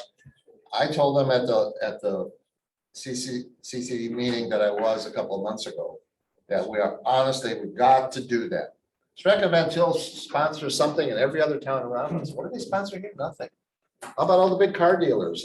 There's a lot of big Well, I'm- companies in here that You yeah, know, we the- could ask if they want to participate. You can be the music stage guy, you can be the amusement thing or whatever. well, you know the Put web several guy pretty banners up well. on the stage. You had lunch with them, right? But anyway, President, from the notes I've gathered, anyway, memorializing this, you won't take this up at your next meeting for pay. I'll prepare something that shows you what I thought I heard you all suggest for the board you suggested it for. The one time caution I give you is that you can't do that for the Board of Sanitary Commissioners. That state law is pretty strict and there's cases now on it that bar us from paying them less than $600 when they're not in construction Yeah. and less than $3,600 I when they are. understand. So that's just the way that goes. But I don't see any problem creating a scheme in which we say they're going to be paid per meeting. We'll make it 25 per meeting, assuming there's 2 meetings a month. And do you want to do anything with the presidents? What do you guys want to do? You wanna- I think they currently make more, right? 'Cause Yes, they make 60. Yeah. Their gap is 60 to 40. You basically are increasing by 10. You're giving a 25% increase to the monthly pay by adding $10 to the 40. Do you want to do a 25% increase to the 60? That only seems logical, right? Yeah, I'm okay with that. You guys okay with So it's that? gonna be an odd, weird number. 60 to So we're not 70. paying attention. The chairman get more money than the regular people on the board of commission. So if we're gonna raise the regular board members 25%, should we raise the chairman of that 25% also? I never took it, so I don't know. That's okay. I'd say yeah. I'd say, Yeah. okay, all right. All right, All right, I'll put some together for your next study session. thank you. To Mr. review. Griffin. Speaking of bet. raises, we haven't had a town council raise in 20 years, but hey, whatever. Oh, hey, really? I didn't know, I never noticed that. Well, I thought you told me that, Bernie. We have a proposed budget. We haven't approved it yet, so, That's right. okay. All right, last, Since 1997. I'm sorry? Oh, They were asking 1997. about when's the last time there was a raise for the council? When was it? 1997, Wow, that's crazy. I was All like, right. not 18. Hey, next year's 19. our 25-year anniversary. We got to do something special. do you want to go to Napa? 25 years.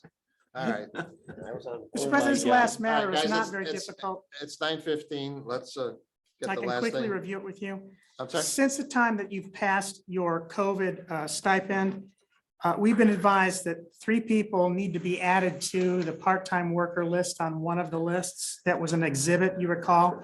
You basically defined who got it, and then we also allowed department heads to add to that, and you approved those in the form of exhibits. We also have a request from a worker who's eligible, but wants to make sure that his pay doesn't happen in the current year because of its impact on his disability social security payment. We just want you to sign off on that. And then I have a worker in my office who was actively at work during COVID, not since March of last year, but since December of last year into this year, who is a regular employee, but part of that time she was a leased employee. And I'd like the council to permit the leased employee period to also count. So we're talking about a difference between being eligible. Remember, you gave eligibility for 18 months for everyone that was eligible. This worker, instead of being eligible for 2 months, would be eligible for 8. We know that the budget will sustain it. We just would like the council to sign off on that. And that'd be it. I don't have any problem with that. Anyone else object? So there'll be something on your agenda to allow that. All right, any objection about the compensation pay for an individual moving it to next year so it doesn't affect their? He's been a long-term employee, and I think he's deserve it to do Yeah, that. I don't see any reason not to do that at all. Any other further discussion? I got 3 items. Yes, 3 items. yes, go right ahead. We talked about this, I don't know when, how long ago we talked about it. And I don't know if we ever decided to do anything about it. We may not have. But like this came to me from a gentleman who's elderly. I don't know if he uses a walker or a cane, but he complimented us on changing out the curbs for the handicap accessible. Because he had trouble getting up that, okay? He said, hey, Mark, that's great. He goes, but yet when I walk 25 feet, 30 feet, whatever it is, there are sidewalks with a 2 or 3 inch gap. We talked about putting some teeth into fixing it, but I don't know if we ever did anything with it. Do you remember we did anything with it? Because we really, I mean, if we're going to the problem of fixing the handicap accessible, then we should put teeth into it and say, hey, you know what? You gotta fix that sidewalk. You can't Right. have a 2 or 3, whatever. Just walking to the Highland football game on Friday night, I went up Kennedy and I went down 41st Street. 41st Street on the south side, there must have been at least 5, 6 sidewalks with that big of a Jeez. gap. Yeah, I think the problem we ran into was someone to go out and do an inventory of what sidewalks needed to be. Yeah, it needs to be done.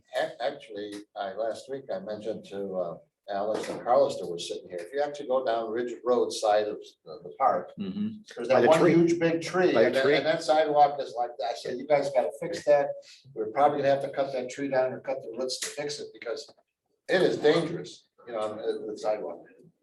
Guys, all I gotta tell you, you wanted to fix sidewalks? You know what I wanted to do with the bonus money? Fix sidewalks. Oh, we could just mud jacket, no big deal. Yeah, there you go. But why do we? Ask for, pass the cup around to the employees. Say, hey, guys, you got a big bonus. You want to give some for sidewalks? So why All right. why do we not pursue it? I mean, I think we Well, should. you ready for why sidewalks. didn't we do it? We stopped it for, I don't recall. I can tell you this. I made a sizable chunk of money off of a sidewalk in Munster because they did not inventory during a certain period of Right. time. Yeah. And I was able to make money off of the homeowner and the town of Munster in that particular case. And we settled the case and my client was very happy.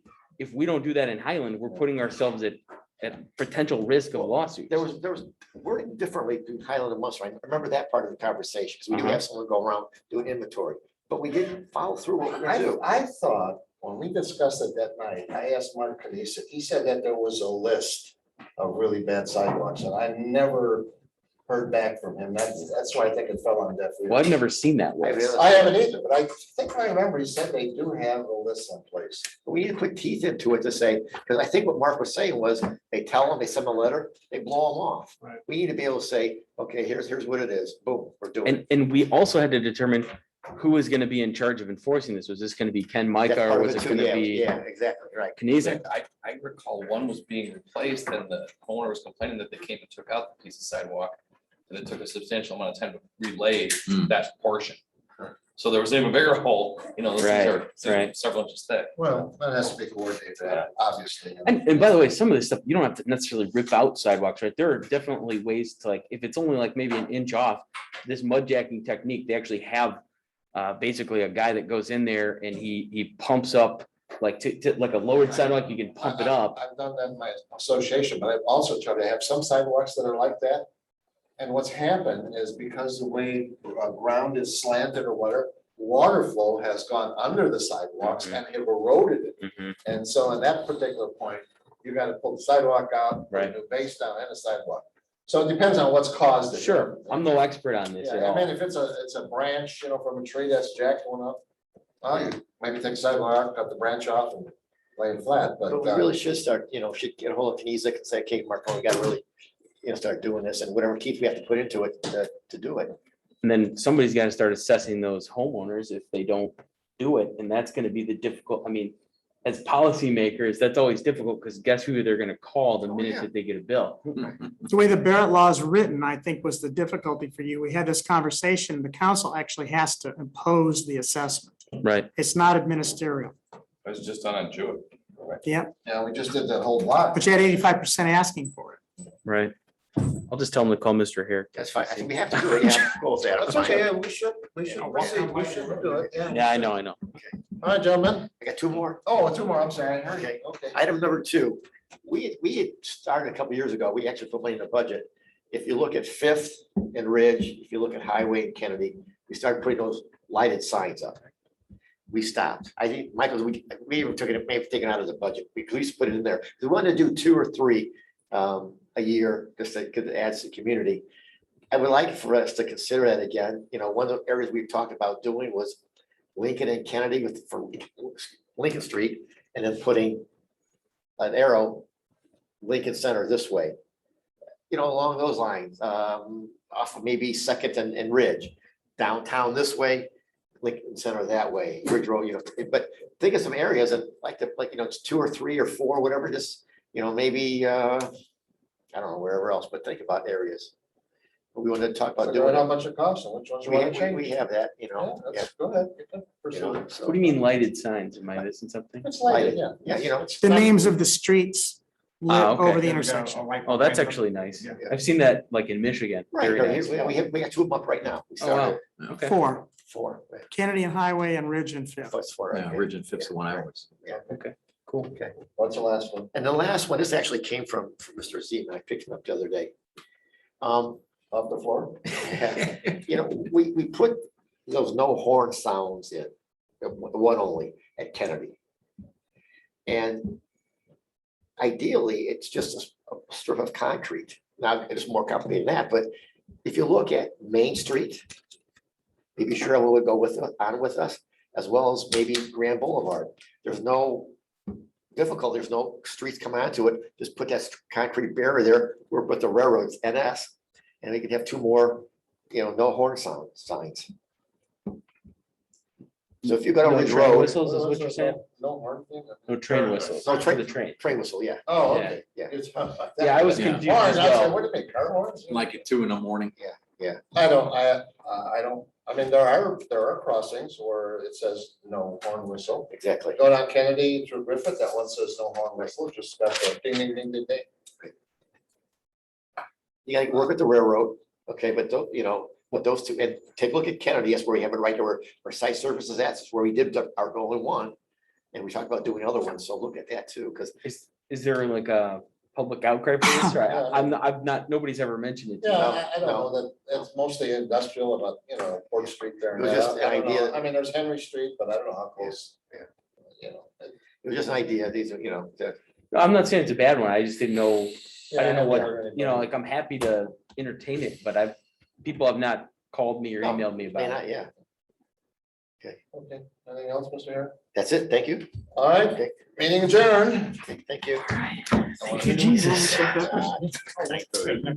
This is-